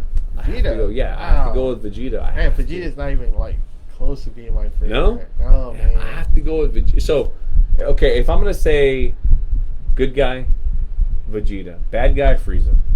Okay. All right, so what about you? Favorite character, mine ended up becoming Bardock. Yeah. I like Bardock. That's a good one. Okay. He's a badass character. Story arc, I would probably tell people to go see the Goku Black or the Dragons from GT. Yeah, that's true. I forgot about the Dragon. Starting off, maybe Z. Maybe Dragon Ball Z with the same stuff. Just because that's where most of this stuff comes from now. Dragon Ball is like so... You can't really learn anything, I don't think, anymore from Dragon Ball. Like, if you're getting to Super, you would really have to start off with Z to learn about the Saiyans and all that kind of shit. Yeah, but I think the tournaments, though, are, man, those tournaments are so great in Dragon Ball. Those are very enjoyable episodes. So the reason why I say Dragon Ball over, like, Z and then even Super, you talked about, like, you learn more from Dragon Ball Z than Dragon Ball, even in Super. But when we get to the Tournament of Power, if you just watch Dragon Ball Z, right, and you got to the Tournament of Power and you see the way Roshi dominates, you're like, how the fuck's this old man doing it? Yeah, that's true. You go to Dragon Ball, you're like, wow, that's why he fucking dominates. Yeah, that's right. Yeah, yeah. But for me, I say just start with Z. Okay. And then you can work your way back in Dragon Ball. Yeah, that's what I did. But man, the tournaments, like I said, probably the best part of maybe the whole franchise. Yeah, I agree. I love the tournaments. Yeah. Love them. Yeah. I love how in Super, and I think Toriyama learned, like, okay, well, to your point, it's because they kept catching up to him. And that's why he was doing all these fucking, like, long time to fucking power up all this bullshit. They didn't do that shit in Super. In Super, it was pretty much like, okay, this is happening, this is happening, this is happening, this is happening, you know? Yeah. So everything went quicker in Super than it did in Z. Z took fucking forever. Yeah, because Super, he's ready for it. Z was kind of like, you know. Right. That's why I like how they're taking their break. Let him come up with the story, and then once he's done, there. Yeah, here you go. Right, animate and all that kind of stuff, you know? So you don't have to wait for him anymore. Right. And I would think now, and this is me speculating, but I would think now it's easier to animate stuff than it was back in the 90s and 2000s. I'm sure it was. You know, because back then they were drawing it by hand. Yeah. Well, here they should be able to draw, do it by... Dragon Ball came out actually in 86. Yeah, right, yes. So, in Japan. From 86 and 96. Right, so, correct. You're talking about that primitive old time. school drawing it out, yeah. And that, from my understanding, that was expensive to do. Sure. Because you're hiring a group of guys to draw this shit out frame by frame by frame by frame. And so, but now since there's computers, they can easily do that shit easier, you know? Yeah. Well, I think that's it. I think that's all we've got covered. So, I mean, man, I hope you guys enjoyed it. Jack, thanks again for coming on. Thank you. Man, it was fun. I appreciate it, It was fun talking about Dragon Ball. So I don't think I would have been able to talk about this with CM. So nah, I think Sam would have been his knowledge is a little bit, I mean, he likes the show. He likes it, you know, so. I think I would call CM more like a fair weather fan. Sure. Right? Like, he knows the characters, and he knows Vegeta, Goku, Piccolo, you know. So, but it's like me if they said, "Hey, you want to come on and talk about Superman?" I'd be like, "No." Like, I like Superman, but I'm not gonna fucking tell you like, "Oh, Superman did this, he did that." I'm not gonna be able to tell you all that shit. CM would. Yeah, he'd be he'd blow me out of the water. I'd be like, "All right, great." I'd sit there and fucking drink beer all night. Well, guys, thanks again. Thanks for joining us, Jack. Thanks again for coming thank on. you. Double A. Hopefully, Tien will be back next week so we can get back to our regular programming. So, if not, you can count on this guy. and you know what? Our 100th episode is coming out soon, so maybe you will see this guy. I'm trying to hope. I'm hoping for something really big on that 100th, and I would like for him and maybe 2 other guests to come on. Nice. To be a big 100th episode. Dude, I want to be on it. Invite me. You guys tell him, invite this guy here. Invite me. I want to be on the 100th episode. Yeah, it's coming close. It's either going to be at the end of this month or the beginning of next month. So. Okay. So awesome. yeah, so man, thanks for staying with us, and this is our first Friday of the year. Wow, so, nice. Awesome. Yeah, so that guys. Welcome to 2022. Yeah. Hopefully 2022 is better to you, Hopefully. better to all of us than 2021 and 2020 were. So thanks again, and CM says a line. Well, I'm not going to say it because I'm not CM, so What does I'm he going to say he says like some things, like 2 things. Oh, yeah. So I forgot what he says. That's his stuff. So I'm just going to say thank you for being with us. Enjoy your weekend and stay safe out there. So see you next week.